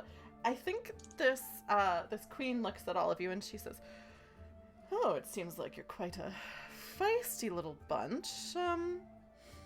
I'll tell you what, I have a bit of a problem that I'm dealing with right now, and I think if the group of you could help me out, maybe maybe I will give you something of a boon to help you out with whatever you came here for." As you can, Can we see, get that in writing? I get that in writing. She says, That's the one thing she has gotten Far from off. Orange. I was gonna say far off, like back in Covington, Orange just gets like this feeling in his ears, just like, I don't know what's happening, but I approve. I think with that, I think we're going to go ahead and take our break because we're almost 2 hours in. We usually take a break about halfway through. So we're gonna take, let's say 10 minutes, so 8:25 EST. Is that right? I always like somehow manage to say the wrong time, and then I come back and I'm like, I said a completely different hour. But 8:25, we'll be back with the second half of this Mausritter. Before we do that, let me quickly acknowledge a couple of follows that we've gotten while we're playing. I try not to break it up too much with like saying like, "Oh, thanks for the follow" and stuff like that, to not break up the roleplay. But Jeweled Phoenix, thank you so much for the follow. And Seraph 2011, thank you so much for the follow. And then of course Neela, thank you so much for the bits, which I believe all of the mice used to help try not to drown earlier, so that was beneficial for them. So we will be back in 10 minutes with the second half of the story. And while we're there, I'm going to put us on a break screen where you can see more about these lovely players. They have their little bios and pictures and everything like that. And also a video of my cat, which just plays on a loop. So we'll see you all in 10 minutes and enjoy the break. Bye. Welcome back to us. I hope everyone had a nice little break. We are gonna get back in with the second half of this Mausritter game. We just had one of the top 10 worst anime betrayals of all time with Cherry Pipp kind of getting a little bit flirtatious with this other little mouse who turned out to be, gasp, one of the Fey Court. But before we get back into that, I want to let everyone know about some stuff I have coming up, and then also for the players, in case you missed the first half, so they can reintroduce themselves and talk about what they've got going on.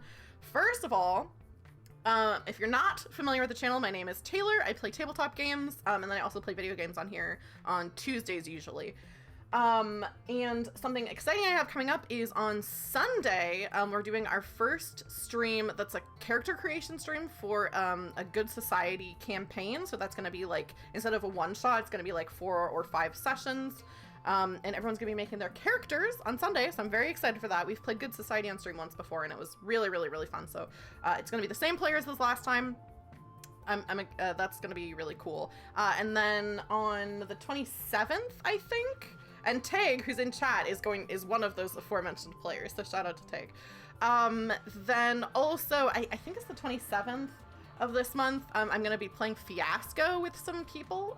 That's gonna be fun. That's like kind of a I haven't played it before, but kind of a Coen Brothers-y style tabletop RPG that's like super collaborative, GM-less. I'm pretty sure it's either GM-less or almost GM-less. There's some games are pretty close to GM-less.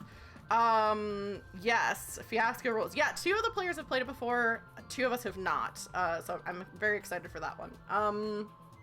That's pretty much what I've got going on. Also, I should mention, next month sometime, we don't have a date yet, but Tag is going to be, aforementioned, that is Goblin's word. Tag is going to be running the game that they wrote called Wizard Pals. We don't have a date for that yet, but I'm pretty sure it's going to be in July. So I'm very excited for that. I've read through that game. I haven't played it yet, and that's going to be a really good one. Tag is an excellent writer. You should follow them on Twitter if you're not already. But then I'm going to throw it over to Goblin for all of you, for you to reintroduce yourself and let us know what you've got going on with your stream. All right. Well, I guess it's my word now. I am the aforementioned Goblin. I run the Goblin Girl Gaming channel here on Twitch, where we might be trash, but that's something we treasure. And I play a lot of games that I'm not very good at, but I'm a beginner, so I'm learning, and we're gonna get better. I am very chaotic on Twitter. Just not gonna deny that. I run an Instagram. I draw a lot. What's what I'm looking for? The character art that you're seeing light up with my voice. That was done by myself, along with the mouse art. I do a lot of art, and I'm open for commissions if you wanna see my art on some of your stuff. And yeah, that's kind of all I got. Yeah, absolutely. Yeah, I would really highly suggest you commission Goblin, because and Goblin did the Gerb art. Yes, But of course, always is like, don't forget Gerb. Yeah, they're great. Sierra, time for you to talk about yourself. Ooh. I'm Super Silly Sierra on the internet. I'm a comic book concierge, which means I like to pretend I know a lot about the comic book industry. If you need recommendations on like something new to read or buying or selling, or just want to talk about nerdy things, I'll give it a try. I have all kinds of social media stuff that you can find me at, and I do like recommendation streams and whatnot, where we just sit and kind of talk about a topic and talk about what's in the industry and stuff. So yeah, that's it. That's all I got. And Nessa, that's to you. Hey. What's up, cool kids? I am Galaxy Wanderer X, aka Vanessa, and I run a variety streaming channel here on Twitch. I play many of the video games. Lately, we've been doing a lot of night streams involving hot vampire dommy mommies. So if you're into that, feel free to come by and we can look at hot vampire ladies together. But otherwise, we do have super chill, like Stardew Valley streams, Minecraft, the good goods. But yeah, I'm just happy to be existing here in this moment with all of you. Yeah. And speaking of kind of spooky, scary skeletons, vampires kind of thing, next week, the 3 of us with we probably have to find one more per the 4 of us, the 3 of them plus me, which is 4, and one other person that I think we have to figure out to fill the lobby, are going to be playing Dead by Daylight. I'm assuming all of us are going to be streaming it.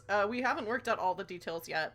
I actually might not stream it on this channel because it might be late for me because we haven't decided on a time. So we'll see. But anyway, you should follow the 3 of them if you're not already following them. And you should follow me if you're not already following me. But if you want to see, thanks Goblin for the, oh my goodness, Jeweled Phoenix, thank you. Came at the perfect time for a raid because I can acknowledge it. Thank you so much for the raid. Thank you, Phoenix. Yeah. Welcome, Raiders. Welcome, Raiders. We're just about to get in with the second half of this Mausritter game. Thank you so much. Thank you so much for the raid. But yeah, next week we're gonna be playing Dead by Daylight, which I have never played, and I'm not good at games like that. So it'll for sure be entertaining. I'll post about that on Twitter. But for all of the raiders, the game that we're playing is a tabletop RPG where all of the players are playing as little mice.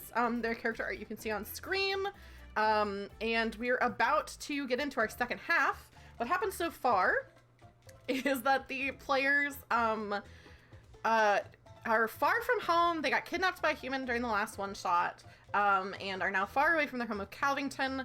They heard tell that there is an Owl Sorcerer and a Fey Court, either which of those could possibly help them get back home a little bit sooner.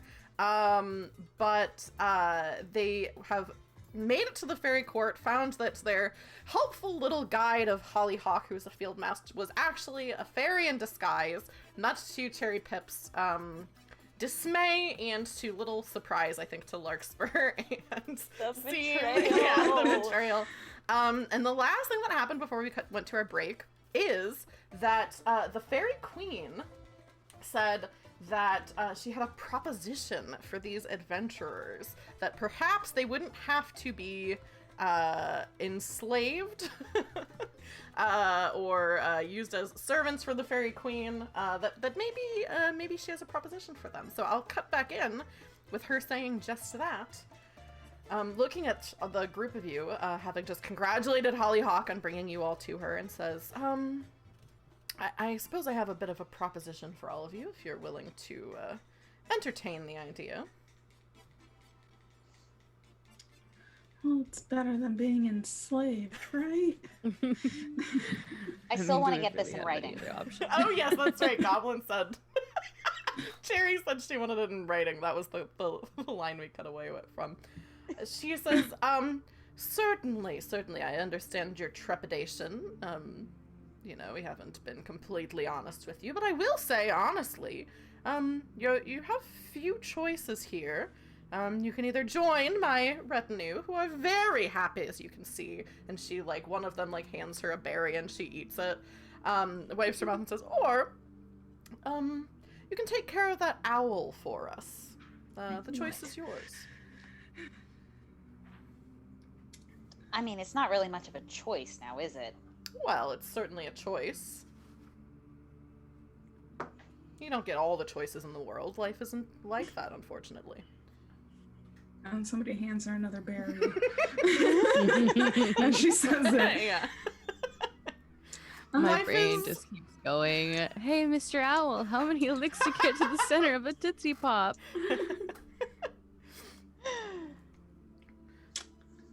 Can we keep that special stone at least? Can we take that healing stone as a plus, or any chance? She says, now how am I to know that you'll bring it back, or not use all the uses of it? Well, What's we're the gonna need... purpose of a spell if not to use it? Well, it's not to necessarily be used on mice. You know, there are other people in my service who might have the need for a bit of a freshen up, as you might say. We're gonna need everything that we can get if we're gonna take down a whole owl. Well, I understand that that's a concern that you all have. However, if you fail to take down the owl, I'm still in the same situation I was, which is Damn it. no loss to me. But if you fail to take down the owl and you have some of our magic, oh my god, Melanie just redeemed silly voice NPC, which no one has ever done before. So now I think I have to give this queen a silly voice. Oh my gosh. So she says, and to sound like Edwin. Is who is, wait, I know that name, but I don't know who that is. I don't know the voice reference. Is Edwin, let me look it up. The Mad Hatter. Okay, that's what I thought. I couldn't remember if it was the Mad Hatter or whether it was Winnie the Pooh or King Candy. Yeah, okay. I'll do my best to make her sound like Edwin. She says, however, if I were to, if you all were to take off with this spell, then I'm in a much worse situation than I was before.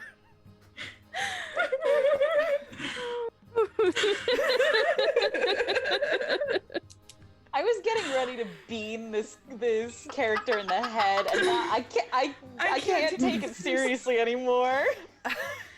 Oh my gosh, that was good. That was spot on. I've been waiting for someone to use that redemption for so long, so I'm very excited. That's a fun one.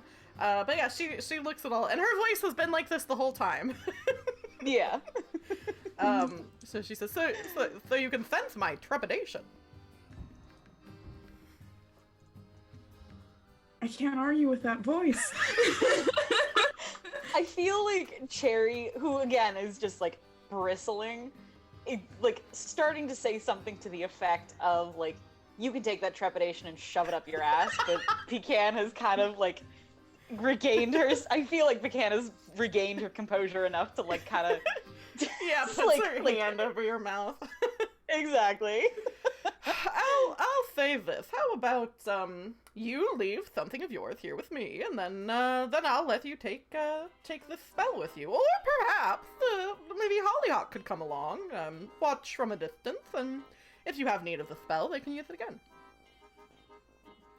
I think we can leave something here, and I like shoot She's daggers at salty about Hollyhocks.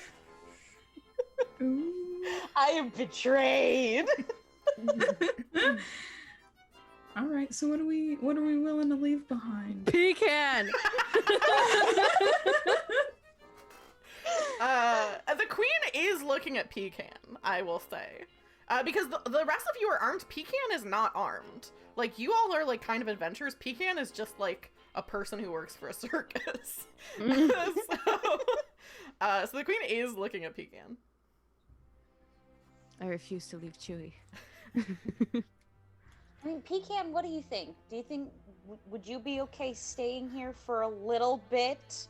Like I'm making my words very deliberate. What if you don't come back? Oh, we're gonna come back. Feeling confident. I don't know why, but we took on a snake once. I'm feeling good about this whole owl thing. Trying to show off in front of the fairies a little bit. I mean, Puff up your chest. the confidence is great, but on the off chance that you don't come back, what do I do? Hadn't gotten that far. I mean, there's no contract holding her here, right? The queen says, I suppose it's mostly to guard against if you run off with the magic, but I mean, she looks at Pecan and says, what will you do if they don't come back? I mean, you certainly can't make your way home. Perhaps the new life here would be what's best for you. And Pecan, like, her eyes get really big, and she says, New life. I can't say I haven't considered it before. Reinvent herself again. Yeah. She's looking. Pecan, She's you looking gotta at go the. home and let. You gotta go home and let Mom know what happened. When you say that, she's like looking at the flower crowns on these other mice servants, kind of like, oh, that is like kind of cute. And then when you say that, it kind of like centers her, and she says, yeah, if you all don't make it back, I'll find a way back home. All right then. That settles it. Hollyhock. Let's go kill this bird. Hollyhock hands, I think Larkspur the stone, that she used earlier, because I think you were the one who asked for it specifically, like said, can we bring that stone with us? It is the spell, Restore, and I'm gonna put in the Zoom chat, what it does. And it does have all 3 usages of it, because the way a spell works is when you're using it, you roll a d6, and if the dice is a 4, 5, or 6, then you mark usage. If you don't roll a 4, 5, or 6, then it doesn't take up a usage slot. So if you want to use it, you just choose how many dice, and that's how many people you can, how many mice you can remove that condition from. I'm trying to see if Sleepchild was gonna redeem something, so I'm seeing if he is doing it. But it doesn't look like he has. So, okay. So, yeah, Pecan kind of sits back. Larkspur, you have this this stone, and I think like some of the other mice are already making a little flower crown for Pecan for her to wear in the meantime. And I also think that some of the Fae, I think Hollyhock says, my queen, I hate to bring this up, but these mice had a bit of trouble with the pond before. It might be wise to for us to carry them over to the foot of the tower. The owl is asleep. I'm sure we'll all be fine doing that. But that way they won't perish just trying to get to their destination. And Hollyhock like shoots a glance over at you, Cherry. No. Cherry's just pointedly looking away. She has been burned for the first time. Love. The first cut is the deepest. Mm-hmm. Never love again. Yeah, but the queen, they have a conversation where the queen is like, they're kind of working this out. So what it ends up being is they kind of fashion a big leaf and have some of the fairies carry it, and you all can sit in the leaf and they'll take you over to the base of the tower. Yeah, you're looking up at this tower. It's just the four of you now. Hollyhock, I think before she leaves, looks at you, Cherry, and she says, I do hope you succeed. I don't have any ill will toward you. It would certainly be wonderful if you could take care of this owl for us, and yes, I wish you well. Should have thought about that before bringing us to the queen. Well, you know, I have a job to do. I don't want you to die, but Yeah, I have a job to do too, and that's to get home. Hollyhock looks away and says, I understand. Take care. And she flies away. And you all are at the base of this tall tower. All right. And let me pull up my notes. So you would know, looking at this tower, if you want to just so there is a way that if you wanted to swim under, it's flooded. So you could swim like kind of through a window or something like that and climb up the inside, or you could try to climb up the outside. It is still daytime, so you from what you understand, the owl is asleep. But that's kind of up to you what you want to try to do. Ah, yes, let's put Cherry in more water. Gonna use that magic up real quick. See, do you still have your hook and your fishing line? I do indeed. I mean, we want to make a grappling hook. I wouldn't call it a grappling hook, but that's the word that's coming to mind. Yeah. Is it like brick, you know, like where there would be little like crevices for us to... It is, yeah. You think with the grappling hook, you all could make it up pretty well. I think I would probably have you roll... I wouldn't have you roll, like, strength or anything like that to try to get up if you were using the tool. I would have you roll to check and see if you have to use usage on it. So. Okay, what am I rolling? Let me see. For usage... I always forget, because for weapons it's one thing. Hang on, let me see. What page is this on? I think I just keep going past it. Usage, okay. Okay, so I think roll a... It's probably dexterity to try to be using this in a way that like finding a good hook, like that's not going to bend the fishing line like out of place or anything like that. So go ahead and make a dexterity save, and if you succeed, you will not mark usage on the grappling hook. If you fail, you will mark 1 point of usage. Okay. D20, right? A D20, yes. And then you want to roll under. What's your dex? 8. Dex is 8. Yeah. We got an 8. Perfect. So that counts, yes. right? Yes. Oh no, we're Gucci. You're Gucci. Yeah. So you make it, I think with how long this is, you all are able to make it about halfway up. There is a little spot for like resting. It's pretty far down. So now if something were to go like horribly wrong, you would be falling down a tower. You're about 6 feet up, which for mice is quite a lot. You do find, I think it looks like there's maybe been something here before. You find a little pile of like decayed acorns as if it was like someone's stash. And you also find a bag of pips. Let me see how many are in it. A bag of 250 pips. So kind of a stash here. Ow. That's not chump change. Yeah. Yeah. Yeah. So you all can split that amongst yourselves however you would like to. But you have one more leg of the journey to get up to the owl. And you can absolutely use that grappling hook again. And we'll roll to see if you Have a usage on it. have a usage on it. How are we splitting this cash money? I mean, I'm fine splitting it as close as 3 ways if we can, When, you know? when you say 3 ways, Chewie looks a little bit indignant and like buzzes his wings.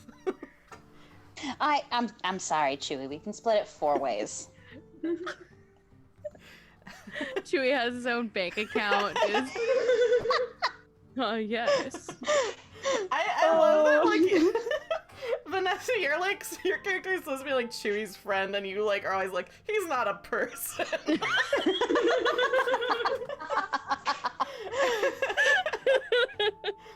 Yeah, basically. He's not a You mouse. think he has rights? Yeah, so if you did split that 4 ways, that'd be 75 each? wait, 250 divided by 4. No, it's like 60 something. Oh. Haha, 60. Just kidding. we'll say 60 just to make it easy. It'll be 62 for each of you. 62 pips. Yeah. And if you're ready to keep going, you can go ahead and roll me another dexterity check, Seam, to see how your grappling hook does for this last part. Ah! We've left the table. It's not on the table, Got it a doesn't 6. count. Oh, okay, we'll roll again. Unless it's a good roll. We got a 1! Okay. Wow. Cheater. Both were good. Goblin encouraging people to cheat. I mean, it landed on 6 the first Yeah, time, yeah, which is no. still under deck. You're good. Yeah, so you are like kind of getting to be an expert with this grappling hook and Wow. swing it up. You're all able to make it up. Chewie, I think, is giving you little boosts kind of as you go. And somebody's having a little bit of a hard time. Chewie like flies underneath and the whole time He's I like, think. at least now I'm getting paid. Yeah, I think he's Yeah, kind of. this is why he gets. He gets a little disgruntled because he remembers Seam saying, "Oh, like Chewie has a bank account."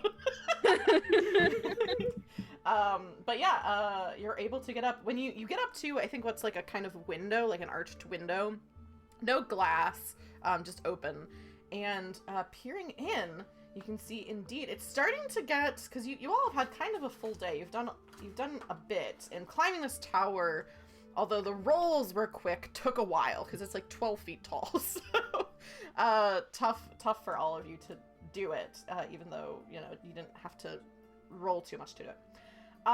So you can see it's starting to get, I think, close to like dusk maybe.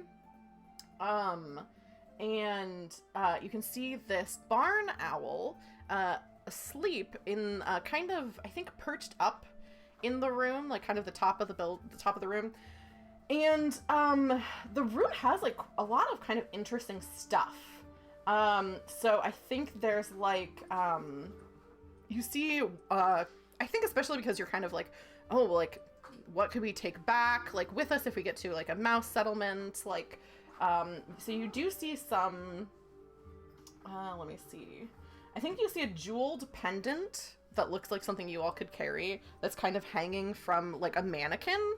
That's like the mannequin is dressed in like I think black dress with an apron, and then there's a jeweled pendant. And then also you see, like, on the table there's a golden ring.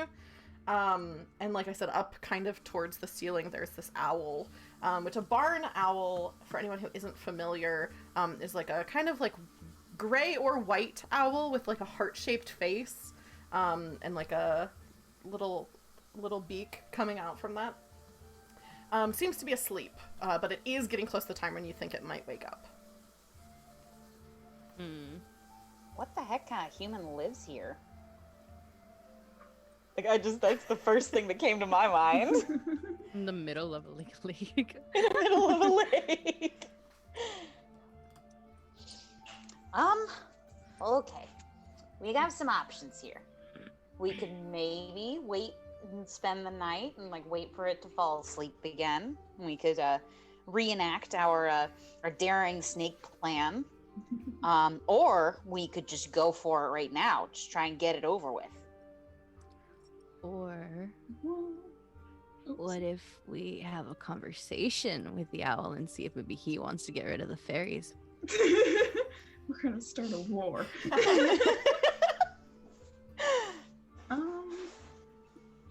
Yeah, I mean, I'm pretty fearful of the owl, but is there any way we have to, like, slay it right now?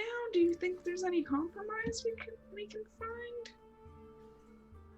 I mean, we already tried the like going up and talking to him, and we all know how that went.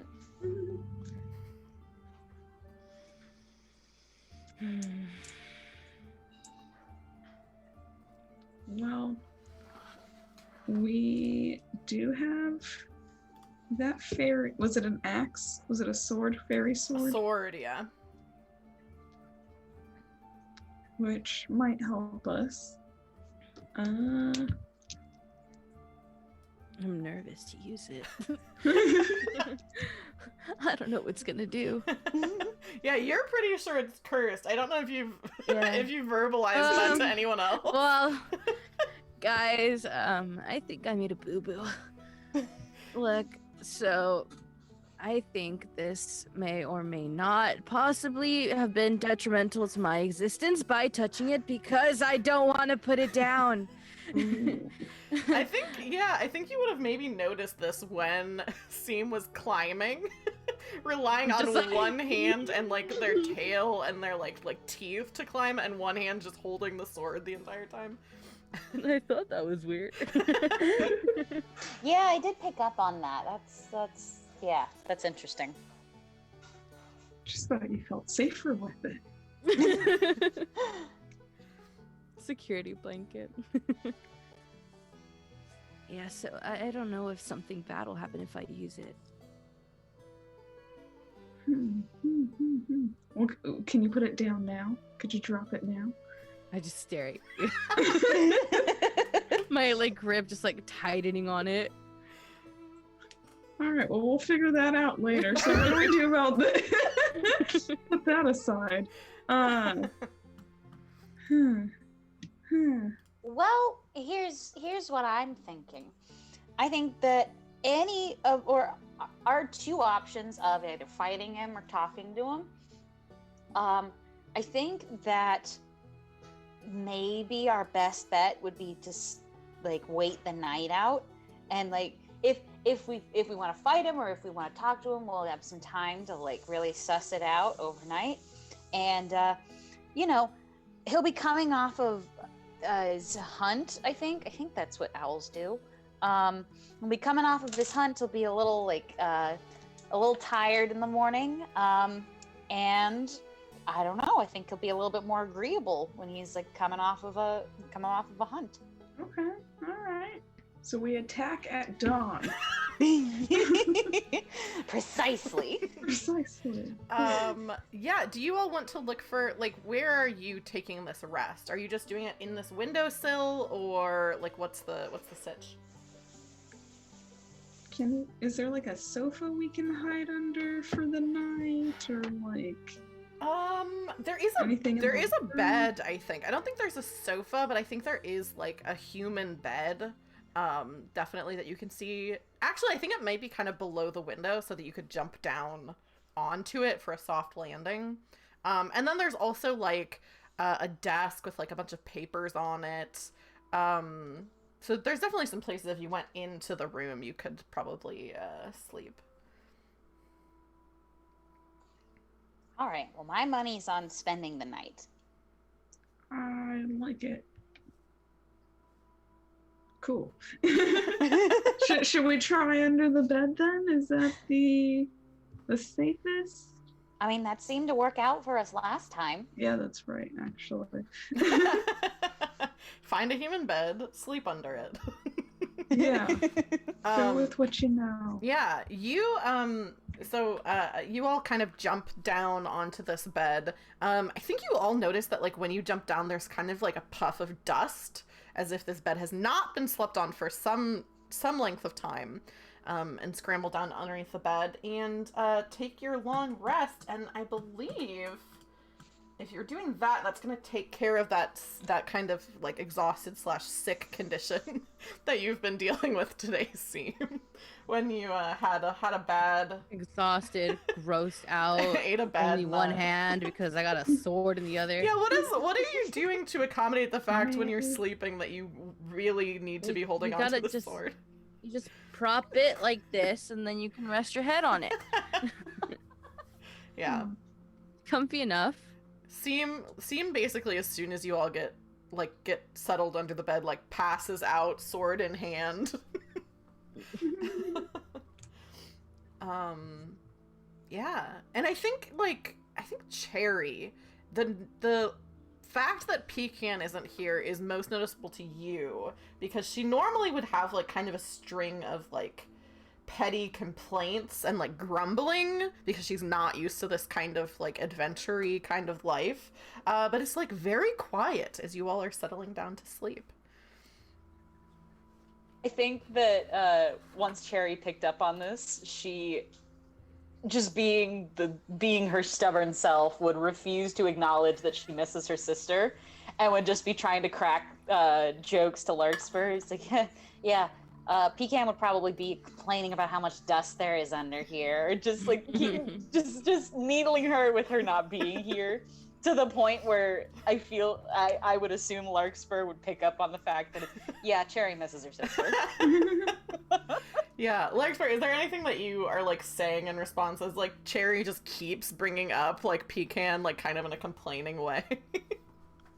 Good to know you don't miss her. What are you talking about? Of course I don't miss her. It's just, ugh. I'm so glad that she's not here to complain about these feathers under the bed, or the way that the bed just like doesn't. It's covered in dust or something.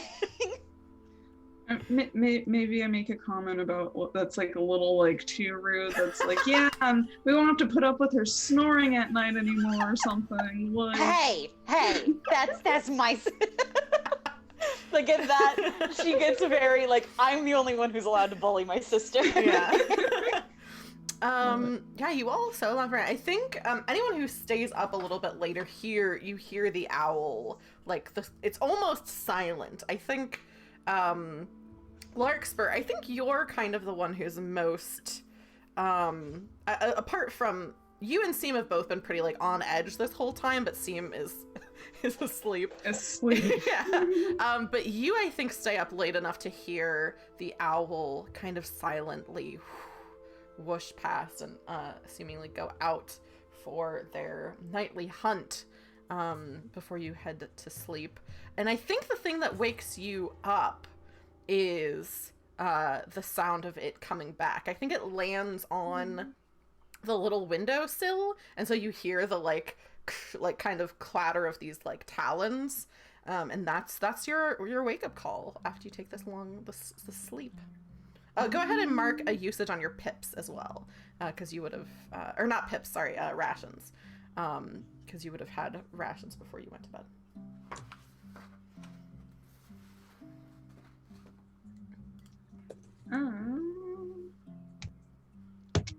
So who's going out first? I mean, as if you have to ask. Literally.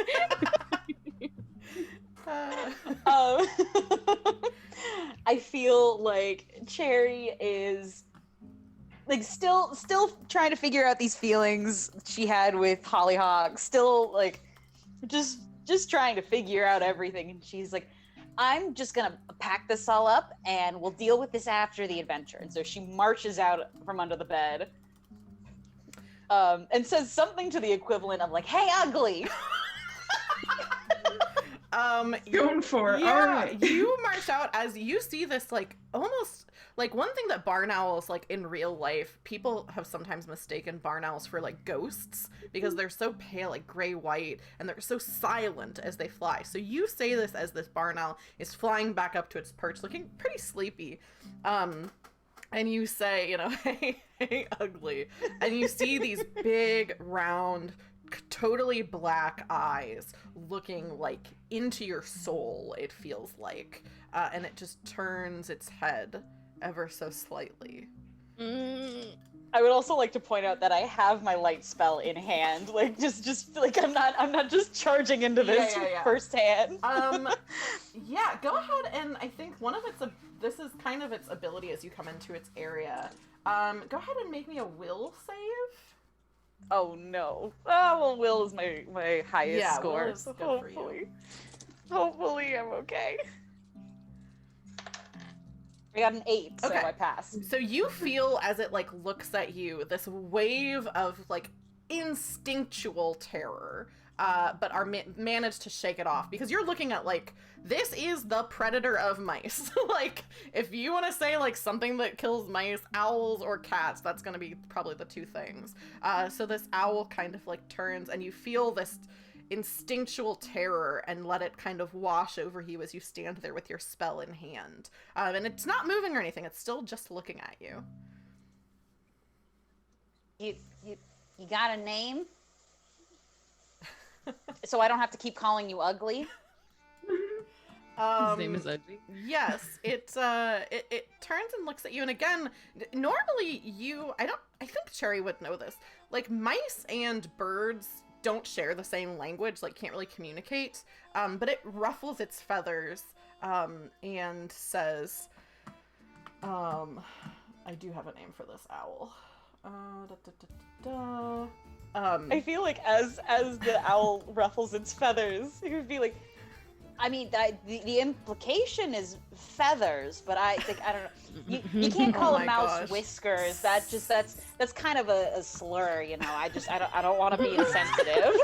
Sleepchild just redeemed silly voice NPC for the owl and wants me to make the owl sound like John Mulaney, which I will attempt to do, but I do not think this is in my believe in you. wheelhouse of voices. So the owl looks at you and kind of shakes her feathers and says, "This is not going to sound like John Mulaney. Ophelia." Ophelia. All right. That's is the owl saying this in mice language? Like, would I be able to understand that? You do understand it. It seems like this is another, like, magical animal, so it seems like whether I think it's slightly different. I think the owl is kind of speaking kind of in mouse language with, I guess, maybe an owl accent, which an owl would not normally be able to do, so you think it's magically assisted. But yeah, says yes, Ophelia. that's a very pretty name. I feel like the way that Cherry operates is she just kind of goes in head first, and then like her feelings really catch up to her. So I feel like at this point she's like, "Oh God, I'm standing in front of an owl right now," and she's just like, Oh, that's a very pretty name. I'm Cherry. Cherry. I didn't have a very good hunt this evening. This is not John Mulaney at all. This is not like John Mulaney. I didn't have a very good hunt this evening, so give me one reason why I shouldn't just eat you right now. And like, Taylor, question. yeah. Okay, so you remember our first one shot? Yes. Am I allowed to still have items I had from that one Yes, shot? Yeah. Okay, I found a key that I kept in the first one shot. May I present this as a gift to the damn owl? Yes, so you rush out. Go ahead and Just like arm in front of Cherry. yeah. Go ahead and make me a will save just to for this frightened thing that the owl has. Okay. We got a 3. My will is 10. Nice. Cool. Yeah. So you again like feel the same thing, this like primal like fear gripping your heart of like, I'm looking at the apex predator. Like cats are bad, but like they kind of just want power. They're like, they don't always kill you. Owls like hunt mice. But you feel this grip your heart, and then it washes over you, and you extend this key, and the owl turns her gaze to you and says, "Give me the key." I give the owl the key. She's like arms shaking. She swoops down to like, Oh god, to you. that must be so scary. Yeah, like again, like almost completely silent. Just swoops down. And if you want to, I mean, like barn owls are pretty spooky looking. So if you don't know what a barn owl looks like, I would say Google it. Maybe I'll post a picture on Twitter afterwards. But these big wide eyes just kind of looking at you and says, "Now, what are you doing in my tower?" We're on a very important quest. Oh? And what would that be? Well, we just so happen to have been tricked by a certain court of fairies. And they, shoot, I just completely lost my train of thought. I think Ophelia looks at you and says, "Oh, they sent you to kill me."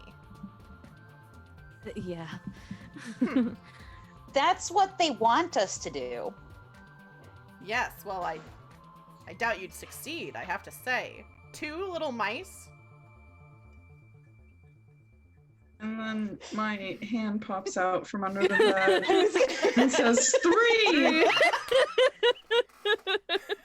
And Chewy, also tired of being ignored by everyone, buzzes his wings Being angrily. demeaned. Yeah. And she says, "Oh, 3 little mice and a bug. Well, I'm glad you're not trying to kill me." Chewy's a beetle. My apologies, a beetle. So we were thinking, the fairies, they're all right, and they're definitely they're tricksy. I feel like us being in this situation is pretty clear for that. But we were thinking. I feel like both Seam and Larkspur would like turn to Cherry, being like, "What the fuck are you talking about? What are you doing?" Can I just say, I love the dynamic of just me and Larkspur, like just sitting back and letting Cherry constantly do her thing, and us just being like, "This is bad," or "Okay, we'll back you up." Yeah, trying for you two to get her out of it after it goes wrong. I think, Larkspur, are you still under the bed or are you coming out? I've come out a little bit, but I'm still further than the rest of them. I really Ready don't to trust dive this back out. under. Yeah. Okay, cool. Go ahead and roll me a will save for this frightened thing. Which is The 20 with the D20? Yes, the D20. And your will is only 4, right? It's 3. 3. So you have to get a 1, 2, or a That's- 3. Yeah. That's why I stayed under the sofa or under the bed. Oh, it's 14. Okay. Oh no. So you do get the frightened condition, which just means that you can't move closer to this owl without making. I think it's a will save. Let me check. So it's not like the worst thing that can happen. Yes. So you would have to roll will to try to move close to this owl until you can take a short rest. So again, I think you kind of like pop out to be like, okay, this seems like it's okay, and you feel that like just you're paralyzed with this fear of, like, you fought a snake, that's pretty rough for you. You know, you were just in a house where there was a cat, that's not great. This is an owl, which is standing right in front of you, and your friends, your friends are just talking as if it's normal. This is fine. Yeah, my tail was taken from like a wild animal, so not having it. Yeah. So yeah, I think as you're all kind of talking, Ophelia turns her head and she says, "Well, you've given me this shiny thing, which I suppose has some value. What's your proposition? You want me to let you go?" No, not just that, although that is obviously appreciated. So we, I guess I just have a question. Why? Obviously, this isn't the first time that this has happened. Obviously, the Fey Court keeps sending these parties to get rid of you, presumably. Yes. You've never taken any action against them? You've never, tried to get rid of them? She leans into you and her big eyes narrow to just little slits, and she says, "What are you suggesting?" I'm curious. I know if it was me, I'd definitely start getting annoyed after the first few times it happened. I personally would absolutely start taking some actions, just trying to get them out of my business. Let's say I've taken some action, and let's say that's the reason why I end up in this owl body you see before you. I see. So... And then I'm gonna yell from behind them. Have you not always been an owl? The gaze turns to you, big black eyes, and she gets very, very close to her beak, I think almost right up against your, like, whiskers. And she says, "You can't tell that I used to be a human?"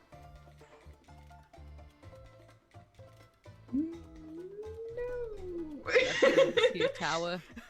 I didn't realize it, but now the pieces are getting put together. I see it now. The Fae have wanted this tower for a long time, and I tried to kick them out. We used to live in harmony, but they got a little too greedy. My tower, you see, is on a ley line, actually the convergence of two ley lines. And they see that would be a good place for them to have a portal back to the Fey realms, and, well, I want to keep my tower, so we've been fighting back and forth for quite some time. I think the four of you might give me a bit of an edge, though, especially if they think you're on their side. This is exactly what I wanted to happen. This was my whole master plan. Both Seam and Larkspur can tell. Me suggested we speak to Owl. Jerry, let's kill it. Theme, side eye. I was like, okay, kid. Essentially, yeah. But everybody in the room knows that Cherry's talking out of her ass. If you all could distract them, perhaps I could just carry that fancy little palace away with all of them inside. That most certainly sounds like it would work. There is only one problem. Pecan is inside. Oh, fuck Pecan. And, oh man. The other mice, I'm not quite sure if they're there of their own free will. Yeah, there are a lot of our kind that are stuck there. We've all, as far as I know, we've all been mice since birth. I know I have. She tilts her head and she says, "Sounds like, the concerns of some of these other mice, that's a problem for them. I don't have much time to concern myself with that."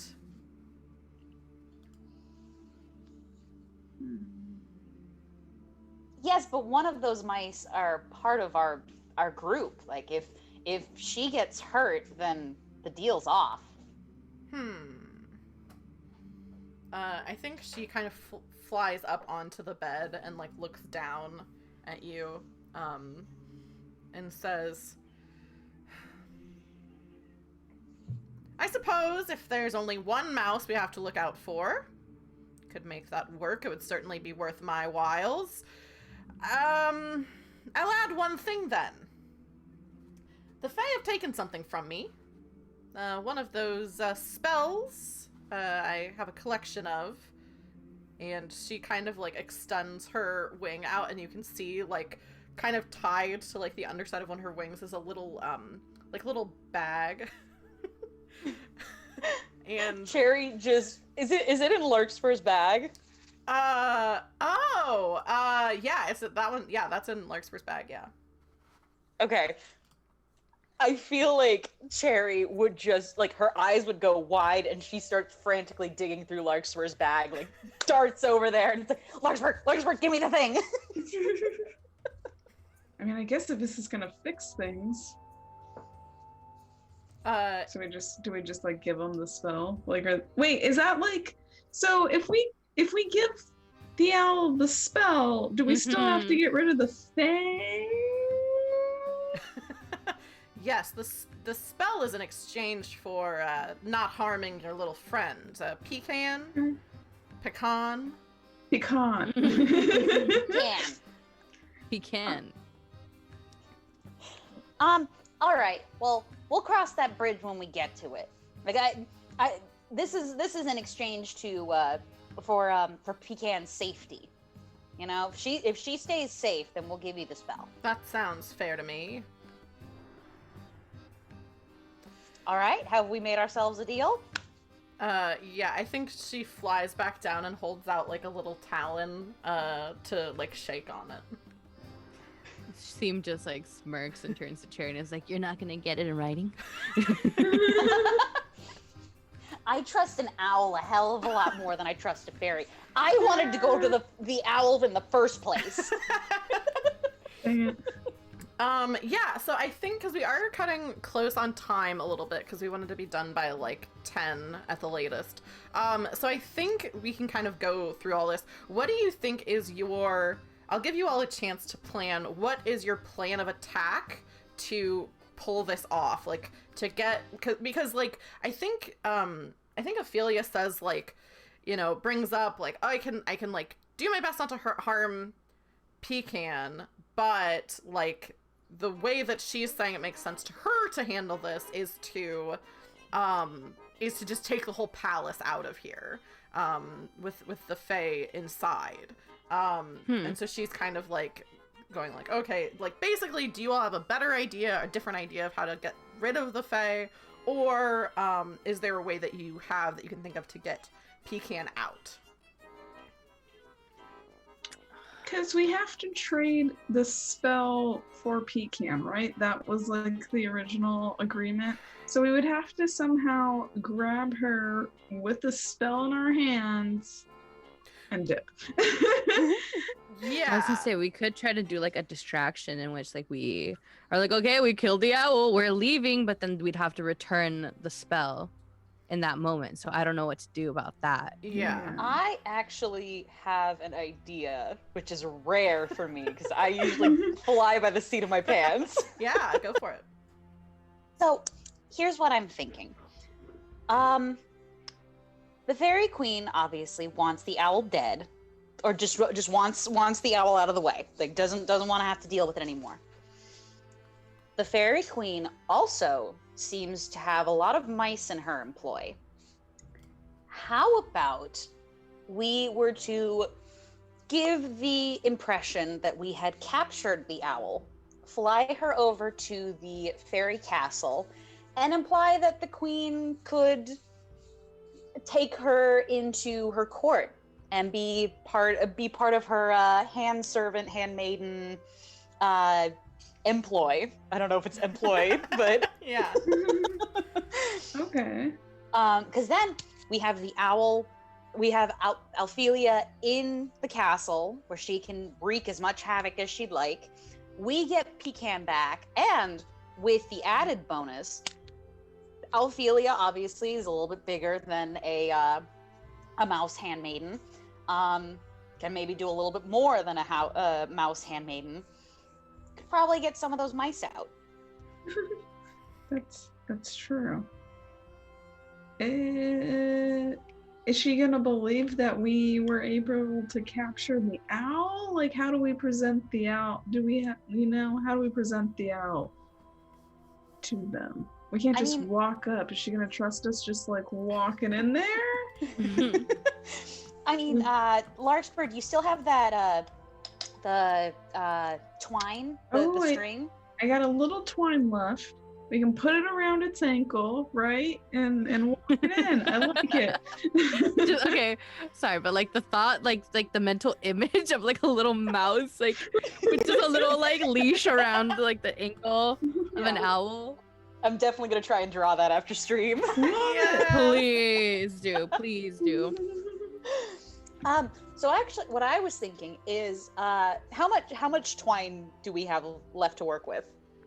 I don't know if we have exact measurements. I think you have enough because the twine that you used before, it's not like that disappeared after you used it to haul Cherry and Pecan in. So I think you have enough to do that. There's one other thing keep talking. There's a rule that I'm looking up that might help. So what I'm thinking is that instead, because if we tie the twine around Alphelia's leg, we've still got to get out of the tower. You know, we've still got to get back to the Fairy Court. What if? And then I kind of look up to Alphelia, you know, with your permission, of course. What if we were to fashion some sort of like reins, some way to hold on to you, and then you were to fly us out? Yeah, Ophelia is kind of sitting and looking and says, that could work. I could understand that the trip down the tower could be dangerous for you. That could work. I just happen to have some of my old makeup around. Perhaps if we took some time to use that to look like you all roughed me up a little bit. We love a makeover. Makeup montage. Yeah.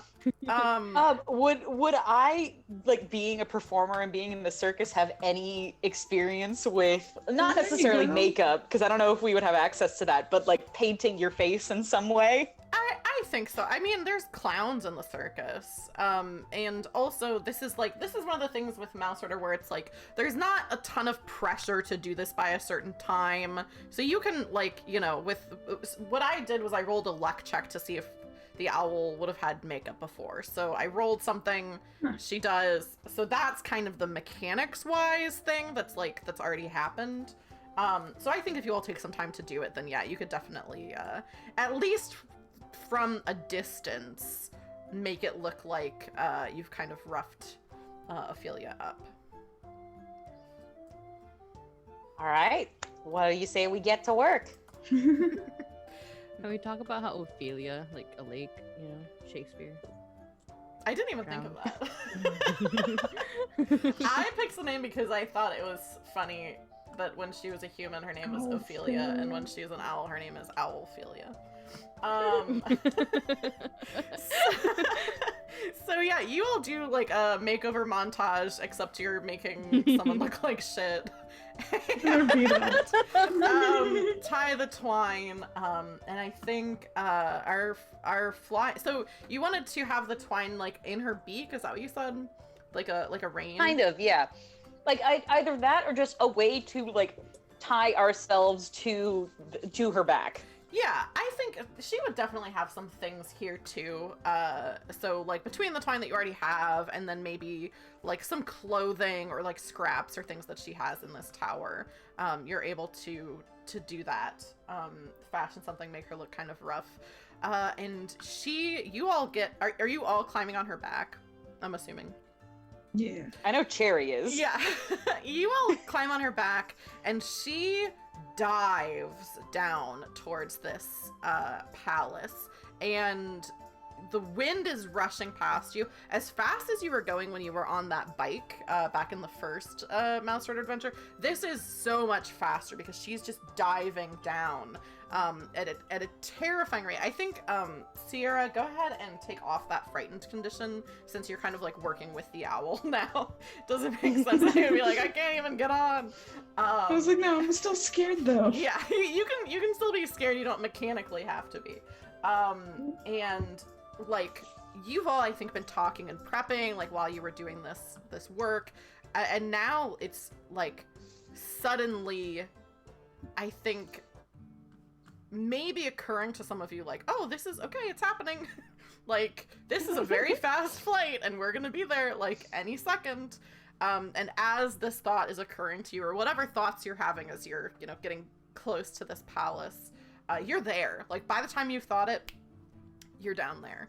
And Ophelia I think probably lands at the base of those stairs that you came up before, that I think now that you're kind of like looking at them are made of like the roots of trees, kind of like, and like tree branches that are kind of like intertwined together. And she looks at, you know, kind of like ruffles her feathers as she lands, as if to communicate like, all right, we're here. End of the road, end of the line. All right, let's get started. I feel like we're going on a heist. Mouse heist. Again, I love Mouse that. heist, Sam mouse probably heist, mouse still heist. has like sword in hand. Yes, you still Unable still to have, let it- still just carrying the sword. And you can see again, like as you're going up, I think because the size of the stairs, Ophelia, like the lead, she basically has to like wait until you're close to the top and then fly up to like the table where maybe there's some room for her to perch up there. And as she's flying up, all of these fairies are coming around. I think Hollyhock especially you notice, and because you know her, and she's kind of like starts flying excitedly and then sits back down and like goes over to the queen and they're talking, but it's a lot of excitement. I just remember the queen has a stupid voice. She comes out and she claps her hands kind of delightedly and she says, well, I have to say, I didn't expect to see this outcome. I suppose I didn't, I said I wanted you to kill the owl, but bringing it here for me, that's more than I could have expected. How did you manage to do it? Oh, you know, we're just good at our job. We're very experienced adventurers, so I can't believe you thought any less of us than us. I think she pulls out her sword. The queen pulls out a sword, and is like holding it in front of her, and is just kind of like looking up at the owl, looking at all of you, and she says, "It's so kind of you to leave the killing blow to me." Well, here's the thing. We were thinking about it, and we kind of wanted to reword our contract. Oh, well, I'm so sorry, but you already got it in writing with us. You know, we have this copy right here. The terms Yes, are very but clear. you know. Oh, yes, I understand, but I'm still the one holding the harness. As you say that, I think some fairies kind of are like kind of behind in with these mice, and two of them I think are on either side of Pecan, and as you say that, kind of push Pecan forward a little bit, holding on to her arms. You said that the deal was that if we killed the owl, we would get my sister back. I said the deal is if you kill the owl, we'll let you live. The sister was merely for the spell. Fair enough. Seeing as we have not killed the owl, and we happen to have said owl underneath our control, I believe that we have a little bit more leverage now. Well, my dear, you can believe whatever it is you want, but as for me, I'd like to kill this owl, return you your sister, and then let you all go on your merry ways.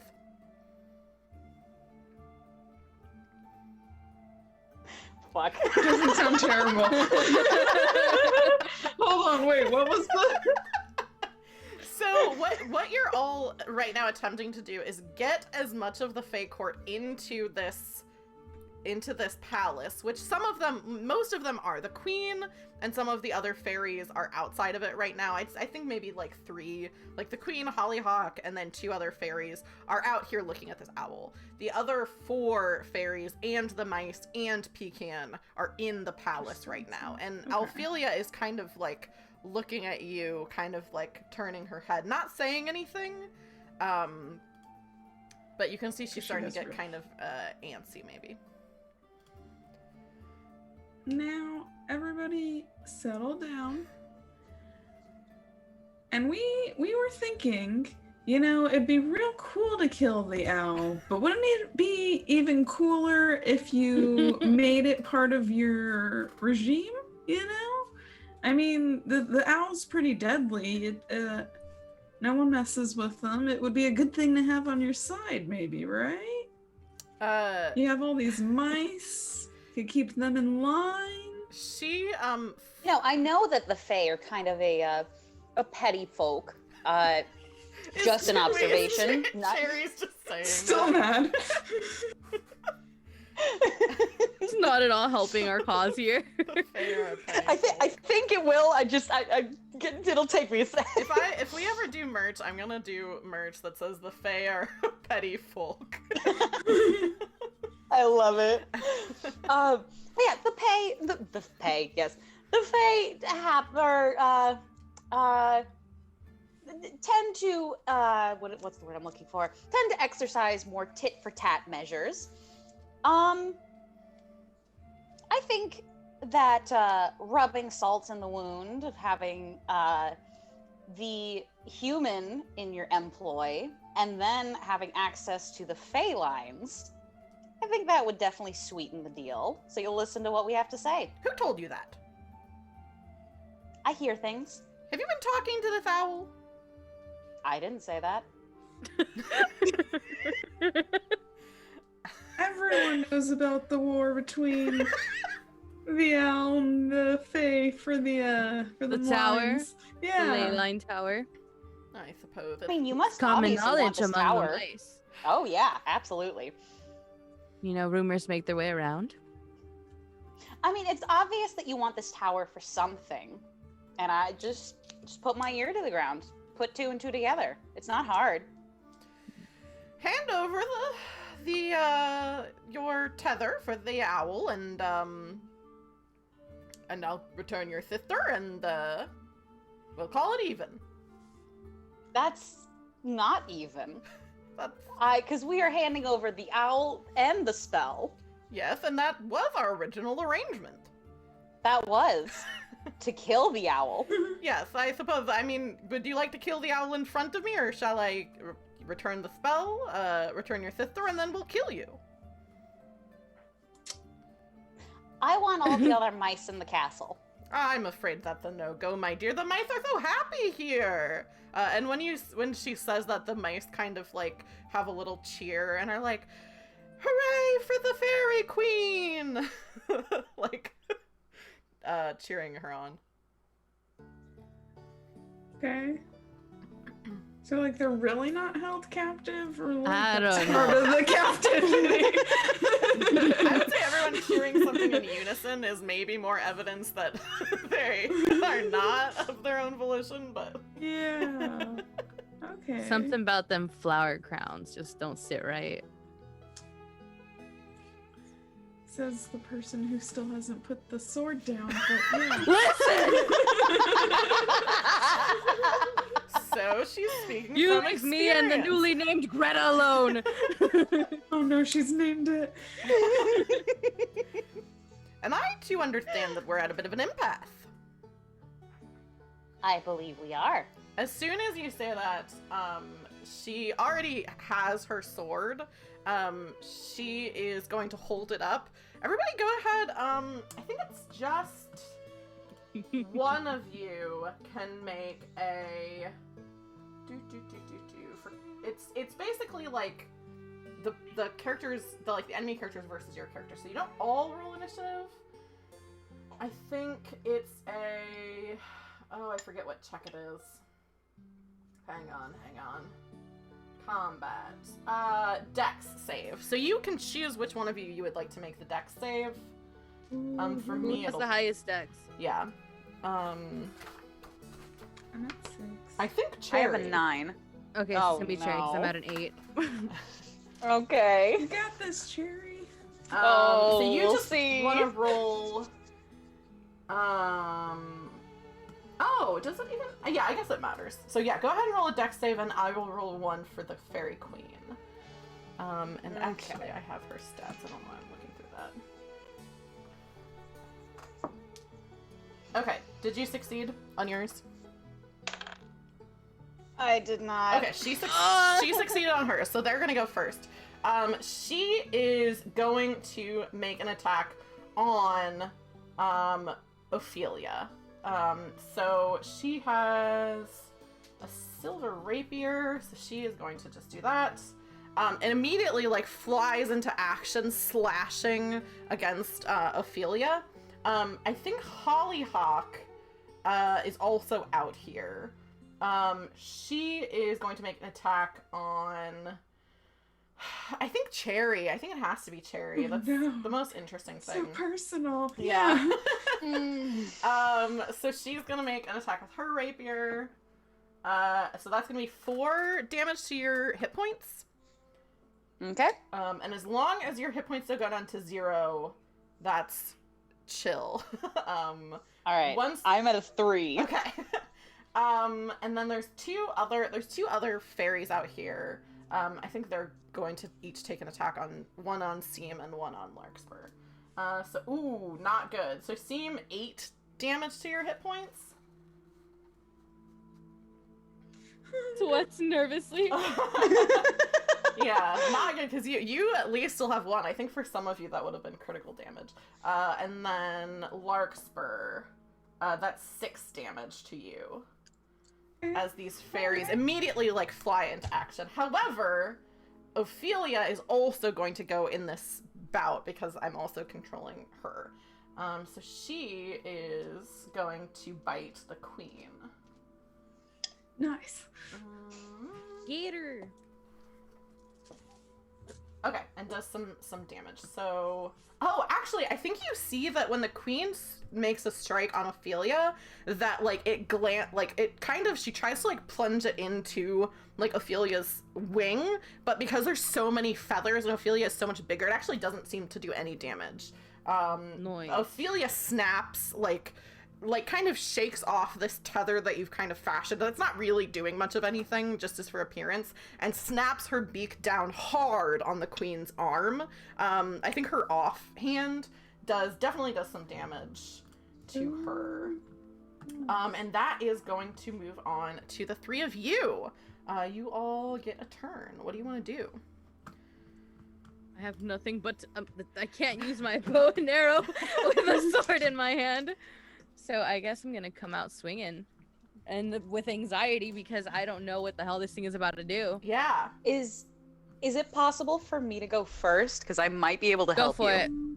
Go for it. Okay. I would like to, like, as quietly as I can, tell Ophelia to close her eyes, and I would like to use my light spell. Yeah, and absolutely. see if I can stun some fairies. Yeah. Go for it. So, let me see. The light spell is... light. Okay. So, the spell, however many dice you roll, which is based on how many uses the spell still has, is how many creatures it can affect. So go ahead and, do you still, I think you have 2 uses left of the light spell? Yes. Okay. So you can roll up to 2 dice and affect 2 creatures. It would be a d6. And then if you roll a 4, 5, or 6 on those dice, that's what will mark as usage for it. Okay. So I'm gonna roll. First roll's a 6. Okay. And second roll's a 1. Okay. So you'll mark 1 usage. Okay. And then also, whenever 1 or more 6s are rolled when casting a spell, the caster takes damage to your will, because it's basically okay. it's basically a miscast, is what it's called. So that's going to be 4 damage to your will. So your will is now 6 instead of 10, I believe. And that's not like permanent, but that is like for the rest of the fight. So you'll mark 1 usage, you'll take 4 will damage. If your will goes down to 0, you go mad. If your dex goes down to 0, you can't move. If your strength goes down to 0, your mouse is dead. So those are the stakes. And most of that happens after hit points, except for with spells. However, which 2 of these creatures do you want to target with this light spell? I mean, I feel like it's the queen and Hollyhock. Okay, yeah, makes sense. So this is, what is their save? Will save, okay. Okay, they both succeed. Fey have pretty high will. So you step out and you say, like, I can take care of this. This beam of light that, like, really turned the tides for all of you for the snake fight, shines, like, kind of splits into 2 beams, one going right into Hollyhock's face, the other one going to the queen, and they both turn away and are not stunned, unfortunately. That is Cherry Pipp. Seam, did you want to go next? Stabby stabs. Cool. So the new sword you have is a D8 to do damage. So you can just go ahead and roll a D8. That's the one that looks like 2 pyramids on top of each other. This one. This one. Yes. Look at me learning something today. All right. We got an 8. Okay, and you're attacking the queen, or you're who are you attacking? Let's go for the queen. I feel like Cool. that's my best course of action at the yeah, moment. so I think the queen kind of like, with the light spell, it brought her down like a little bit lower, so you're able to strike out with this rapier. Whatever the curse is, doesn't seem like it's affecting your attacks, because, you know, you see it, she takes that damage, and actually,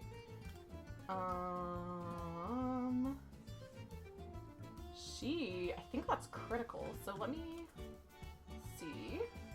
This music that is playing right now is that goofy one again. Okay. After taking, okay. So that does the rest of the damage against her hit protection. So you see it kind of goes through, like, she has, like, you know, this bodice kind of thing. Some of the damage before went to that. So she wasn't, like, super, super hurt. But you managed to stab right into her. And I have to do math. So that's at 0, and then this would be, holy cow. And then she has to roll to see if she, oh, actually, oh, okay. She has to roll to see if she can stay in the fight. And she does not. So you do that, she falls to the ground, sprawled out. She's now injured and incapacitated. So she's out of this fight. Nice. Larkspur, that's you. I have that needle. Yeah. I have a sewing needle. So if you want to make an attack with the sewing needle, I believe that was light. So that's a D6. Yeah. So you just roll a regular dice, and that's how much damage you do. You don't have to, like, roll 2 hit. 4. 4, cool. And who are you attacking? The queen is not dead, but you can tell she's, like, mortally wounded right now. Like, if she doesn't get attention, she will die. Did we just, like, straight up kill the queen? Hell yeah. Yeah? Okay, cool. Yeah, just figured it out. Describe how you do that, because 5 is exactly enough to take her down to 0 strength. Okay. Immediately I thought, like, a needle to the eye, and I don't know if that's good or bad. love but- Oh, brutal. I just, Yeah. I don't know. Yeah. It's really easy to stab through, so let's do that. Yeah, you stab her, like, straight through the head. As you do that, like, her body kind of crumples, that's the end of the PC's turn. I'm gonna roll to see if the rest of these Fey even want to stay in this fight. Because that is the next thing that has to happen. And I think it's their will. So there's 3. So the first one fails. The second one fails. Let's see if Hollyhock is still in this. I want her to still be in this. She is. She rolled a 1. The other 2 got like 14 and 15, which is their will is only 10. But hers is 15 and she rolled a 1. So yeah, the other 2, I think as soon as they see their queen go down, fly straight into the palace, and like shut the door behind them, the little glass door. And you can see that they have some spells inside that they're like working on to try to like form some more protection, that kind of stuff. It's just the 3 of you and Hollyhock, but she is going to attack. And she's gonna go for, I think she has to go for Cherry. So that is... I guess this time it is personal. And that is the cool thing that she says before she attacks Cherry. So let's see, am I using the right dice? Yes. That's 6 damage. Oh my god, okay. My strength is down to 1. Your strength is down to 1? Yeah, I had 3 hit points and my strength is 4.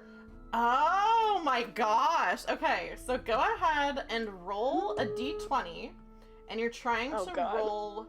You have to get a 1 on this, or you're damaged, or you're injured and incapacitated. Oh, fuck. This is a very formative moment for Cherry. Yeah. And if anybody has some bits they want to contribute, Cherry can get advantage on this roll for 200 bits. God. Oh god. For 200 bits or $2. I'm so nervous. Let me do this so people can see. All right, I'm gonna roll the first one. Hopefully the first one. 14. Okay, yeah, that's a fail. So unless anybody comes in here with some bits, Cherry, you feel heartbroken and extremely injured as she just stabs into you with, I think, right into your gut with this silver rapier, and twists it. And she does say that cool line that Ness already said of, I guess this time it is personal. That is going to be, I'll let the other 2 of you act, because it's kind of a bummer if Ophelia is the last one to go. So, Larkspur and Seam, you see Cherry go down hard. Our child. Yeah. And this fairy stabbing into her, standing like over top of her. Can I attack the fairy? Can I like charge at the fairy? Talk shit. Yeah. Go ahead and roll a d6 to attack Hollyhock. Right, let's see. So I know I can't act, but can I say something? Yeah, actually, and go ahead. Melanie just did 200 bits, so let me have Sierra. Let me know what that roll is that you just did. I got a 2. Okay. That's still good. I mean, they don't have a ton of hit points. But Hollyhock hasn't taken any damage yet because that light spell didn't go according to plan. So she's, you, I think, cross swords with her. So, like, she has her rapier, like, still inside of Cherry, and you, like, hammer your needle down to try to, like, break her grip on it. She hangs on to it, but you can tell that, like, kind of rocked her bones. Goblin, give me another strength check, and you want this to be a 1. All right, let's see. This is the one time I want a nat 1. Mm-hmm. That's a 2. Oh, so close. With a 2, what are you saying as you're about to be essentially unconscious? I mean, Cherry, the chaotic strategist, I feel like she looks up to Ophelia and is just like, the castle's yours. Yeah. Yeah, you say that and your eyes kind of roll back, your eyelids flutter. Seam, Larkspur is hammering at Hollyhock. What are you doing? I am enraged. I will follow my enraged heart, and I will sweep with all my might at this bitch's head. Yeah. I will say... With my cursed sword shit! Yeah. So here's what's happening. You're enraged. Give me a will save. Okay. So you're rolling the d20 and you want it to be lower than 8, I think? 10. We got a 2, baby! Cool. You feel, when you see Cherry go down, the first thing you feel is not rage. The first thing you feel is terror, and everything in your being wants to run away, leave this fight, never see something like that happen again. But, Steam, you grip that sword even tighter, fight that urge, as you combat the effect that effect of this curse of trying to make you a coward, trying to make you look bad in front of your friends. And go ahead and roll that d8 to do some damage. Please! To Hollyhock. 5! Awesome. Okay, so that definitely takes out her hit points. Let me roll her strength. To see if she did not save. So you do that, and like the terror in your heart is just fueled through this attack. Let me know what you do to grievously injure Hollyhock to take her out of the fight.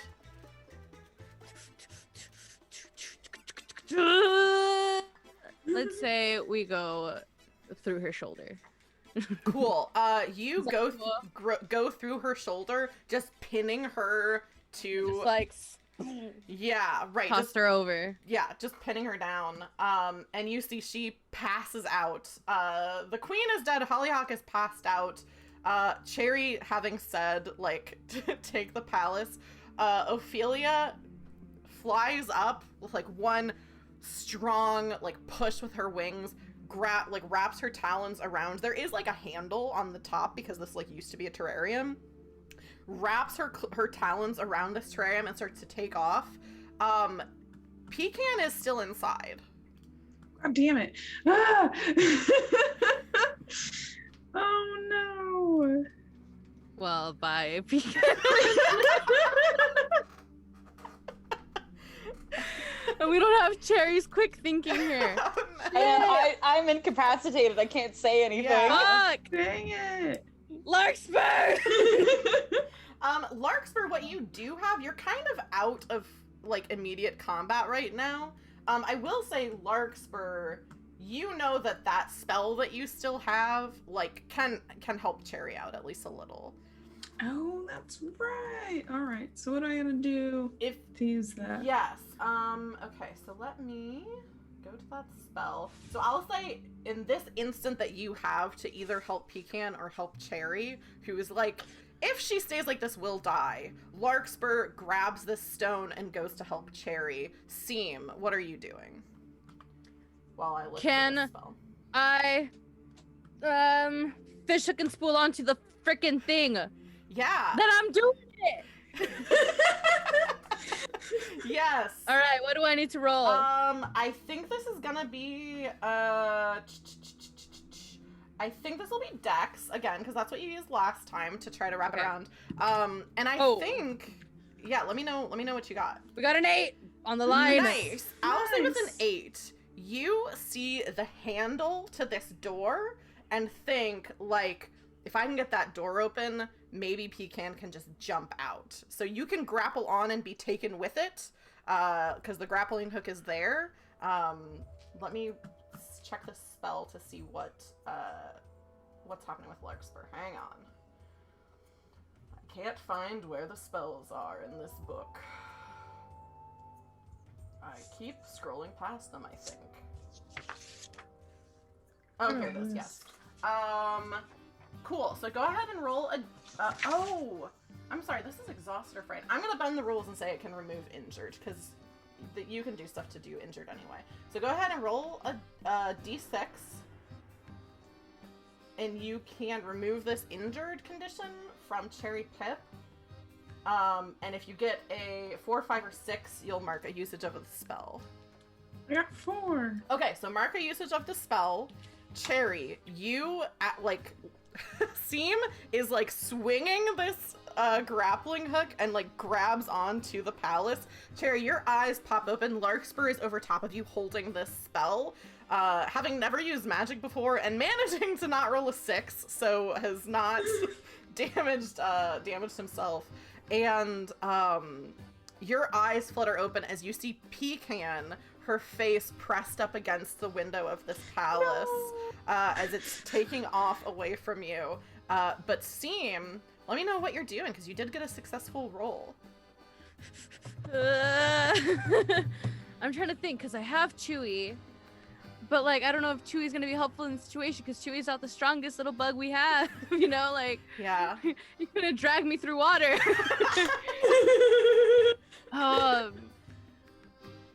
What if I climb up in there and we just fucking climb our way up and are like, hey, Mr. Owl, how many licks to get to the center of a Tootsie Pop? And like, and like, okay, but when you're done with this, take us back, you know, kind of situation. I mean, she has to come back to her tower. Like, just give us a ride while you're coming back, you know? And then we'll get you your spell that you are leaving without in this moment. I think you're having that thought, Seam, you start to just climb. And I think, because I want you all to come back on for another stream, I think that's an excellent place to, we'll see what happens. Oh, it's a to be continued cliffhanger. We'll see what happens on the next Mausritter one-shot. I've never really ended a one-shot like that, but I just think it's like a lot. Is it really a one-shot? Yeah. It's a lot to resolve in, 0 minutes. Yeah. And I think getting, maybe it's a 2-shot. Maybe I lied. Maybe it's the whole campaign at this point. Maybe it's the whole campaign at this point. Maybe I have sneakily wrangled you all into a campain. Like a 6. I mean, hey, I wouldn't be mad at it. Yeah, I wouldn't be upset. A 2-shot, yeah. So we will, I will let everyone in chat know when we're gonna do that, because we have to do another Mausritter. This definitely was, I feel like this is like, we are hanging from this cliff. I mean, it's kind of like in, is it the second Star Wars movie where it ends with like them just like looking out into space and like Han Solo's trapped in carbonite? I feel like that's kind of where we're at. Like, you had a story, but there is to be more. So thank you all so much. Can we get some pogs in the chat for our players tonight? This is so much fun. The Mausritter ones are always so much fun. If you enjoyed this and you haven't seen the first 2 Mausritters, you can go to Roll for Felicity on YouTube, and the first 2 adventures are on there. This one will also be up on there, so in case you had to like tune in and out and want to see, what was happening. You can absolutely do that. And so what you're saying is we're going to get a trilogy. You're gonna get a quadrilogy, I think. Because there's been 2 before. This time I'm gonna start with Sierra, because I started with everyone else last time. Damn it! I know, I was like, I love being in the middle. Like, this is great. Let's if you want to let everybody know where they can find you at. And any things that you want to plug, whether it's your channel stuff you have coming up, or, all of you have channels to plug. I always tell people, like, also if there's just a concept that you like, feel free to plug that as well. Nice. So I'm Super Silly Sierra. I'm a comic concierge. I like to pretend I know a lot about the comic book industry. If you're looking for reading recommendations, selling recommendations, or just want to talk about anything nerdy, you can find me on Twitch, Instagram, and Twitter mostly. And yeah, I like to give out recommendations, so. Yeah. And then I think, Goblin, we'll go to you next. You can do your little spiel. Sure, yeah. Well, as you said, I'm Goblin. I run the Goblin Girl Gaming channel, where we might be trash, but that is something we treasure. I'm on Twitter and Instagram, both Goblin Girl Gaming, all of them with no I in girl. That's kind of my handle everywhere on the internet. So if you see somebody with that tag, 9 times out of 10, it's gonna be me. Yeah, you all are kind of handy to do like stuff for, like when I'm doing the promo and stuff, because all of you have managed to snag, actually including me, we've all managed to snag handles that we can use on all platforms that aren't taken anywhere. Sorry, Goblin, It's continue. so nice. No, not at all. That's a blessing. Yeah. In terms of just like ideas or like properties to plug that are not mine in the slightest, go watch anything from Dimension 20. I know I'm preaching to the choir here, but it's so good. Yeah. Actually, I think when Mila was on, they also plugged Dimension 20. So we've got a lot of Dimension 20 stands. I'll second that. And if you ever see me stealing turns of phrases from Brennan Lee Mulligan, no, you didn't. It's all just me. Certainly no inspiration. But yeah, Vanessa, where can we find you? Literally on 95% of any socials, you can find me under Galaxy Wanderer X. But yes, I do the internet things, and I do them because they are fun, and I like to make new friends. So if you want to be friends, let's be friends. Let's be buddies. But yeah, feel free to check out my Twitch channel, and we can play video games. And it'll be fun. Yeah. And great and beautiful. Absolutely. All three the folks I have on tonight are wonderful streamers. I tune into their streams as often as I can. They're all great, super entertaining. And all of us, if God is willing and the creeks don't rise, is that what the saying is? We'll be playing Dead by Daylight next week. So the 16th on Wednesday. It'll probably be later in the evening because I always make the three of them accommodate my East Coast schedule. So if I stream it, it'll be a little bit later. But yeah, I'm very excited for that. I'm going to go ahead and let the three of you say goodbye to chat. I'm going to leave this Zoom call and wrap up with chat so that you all can take a break. If you don't mind hanging on the call for a second so I can say thank you properly off stream, I would appreciate it. If you have to go, that's totally fine. But go ahead and wave goodbye, or I guess just say goodbye in Goblin's case. Bye! Spirit. Cool. Adios. Okay, and then I'm gonna leave meeting. There we go. Thank you all so much in the chat for hanging out tonight. This was super fun. I love Mausritter. I think I'm getting better at like running this system in general because it's pretty different from like other systems that I've run. Let me go ahead and if you want to buy it and play it for yourself, there's a link right there that you can go to their itch. And also I haven't been on, but if this is something that you're interested in running, their Discord, I guess, is super active with people like putting resources and stuff. I haven't done that yet because I just found out about it today. I don't know why. And also their Twitter, they like retweet stuff having to do with the game. So that's really cool. It's a super fun game. Really quickly before we wrap up, thank you so much to, let me go through all the events. Jeweled Phoenix for the follow and for the raid. Greatly appreciate that. Seraph2011, thank you for the follow. Mila, thank you for the bits. That helped so much. Goblin, thank you for the host. Crew the Crow, thank you for the follow. Love the name. And Melanie, thanks for those clutch bits. That you know, definitely made things more tense and exciting. I am, so the next things I have coming up are on the 13th, which is this Sunday. We're going to be doing our first stream for Good Society, which is going to be character creation. This is actually, I think, pretty much the first time I've done character creation on stream. I tend to do it with people before the stream. So if that's something you're into, like learning about new systems, it's definitely going to be more of a stream like that. So that's going to be on Sunday. I can't remember if we have a time, which I'm going to need to talk to a lot. I think it's going to be in the afternoon, but that will be on Twitter. If you want to keep up with what I'm doing, you can follow me on Twitter at @RollForFelicity, or you can also join my Discord, if I can put in the command, where if you have like stuff that you want to talk about or like post like images of things you're talking about, referencing, or GIFs or whatever that you can't post in the stream chat, you can always put it in the Discord and I'll look at it. You also, like, Slave Child often makes memes based on like what we've been doing, or Goblin posts like the illustrations and drawings that she does, which is so great. The only other thing I have coming up is I'm probably on Saturday going to be playing a single-player tabletop RPG. Next week, on Tuesday, I'm going to be playing Phoenix Wright. On Wednesday, Dead by Daylight. And then the end of the month, I'm playing Fiasco with some people, which is another tabletop RPG. That's pretty different from this one. So I like to try mix it up, do a lot of different things. And with that, let me take a quick peek at who's live right now and who we can go raid. And if you're in the mood to watch some more stuff, I will head us over there. Oh, okay. Do we want to watch Minecraft or do we want to watch Dungeons and Dragons? I will let chat choose because there's a couple of good options. Of some good folks who are live right now. So let me do this.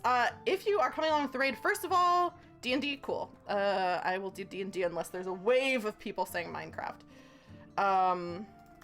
If you come along with the raid, which I think you should, because this is a wonderful person we're going to be raiding, Dungeon Mom, who's been on the stream. She played, oh, why can't I think of the game? The Succulent Sorcerers. She played Succulent Sorcerers. She's playing D&D right now, so we're gonna head over there. If you are a subscriber, you can copy and paste the entire message that Moobot just put, and it will show up as the sparkling water emote. If you are not a subscriber or you don't have that emote unlocked, Defo Dungeon Mon, yes, cool. If you don't have that emote unlocked, you can just copy felicitations from the Felicity Raiders. And you will get channel points for this stream, which you can use to make me do bad impressions, as people did tonight. And usually Dungeon Mom, like, they are in the middle of playing D&D, so they probably won't, you know, verbally acknowledge what's going on, but I know they always appreciate the raids. They're a great channel. And I have to make sure I spell it right, because there's some zeros in there instead of O's. Dungy 0NM 0M, I'm pretty sure is it. Yes, correct. Oh, I need to get out of this Discord call. All right, we're headed over. I believe the raid is happening. Dungeon Mom's great. Hype her up. And I will see you all on Saturday where I'll probably be playing a single player tabletop RPG. For some reason, Streamlabs is not letting me hit raid now. So it might be might be a second. I don't know why. It didn't let me hit raid now last time either. What else can I talk about? There's nothing. I've got nothing else to say. I guess I could go to an end screen. I don't know why Streamlabs has this button grayed out. So I guess we'll all get a chance to just enjoy my cat. Thanks so much everybody for hanging out. I don't have a clever sign off like Goblin does, so I will just say farewell, adventurers.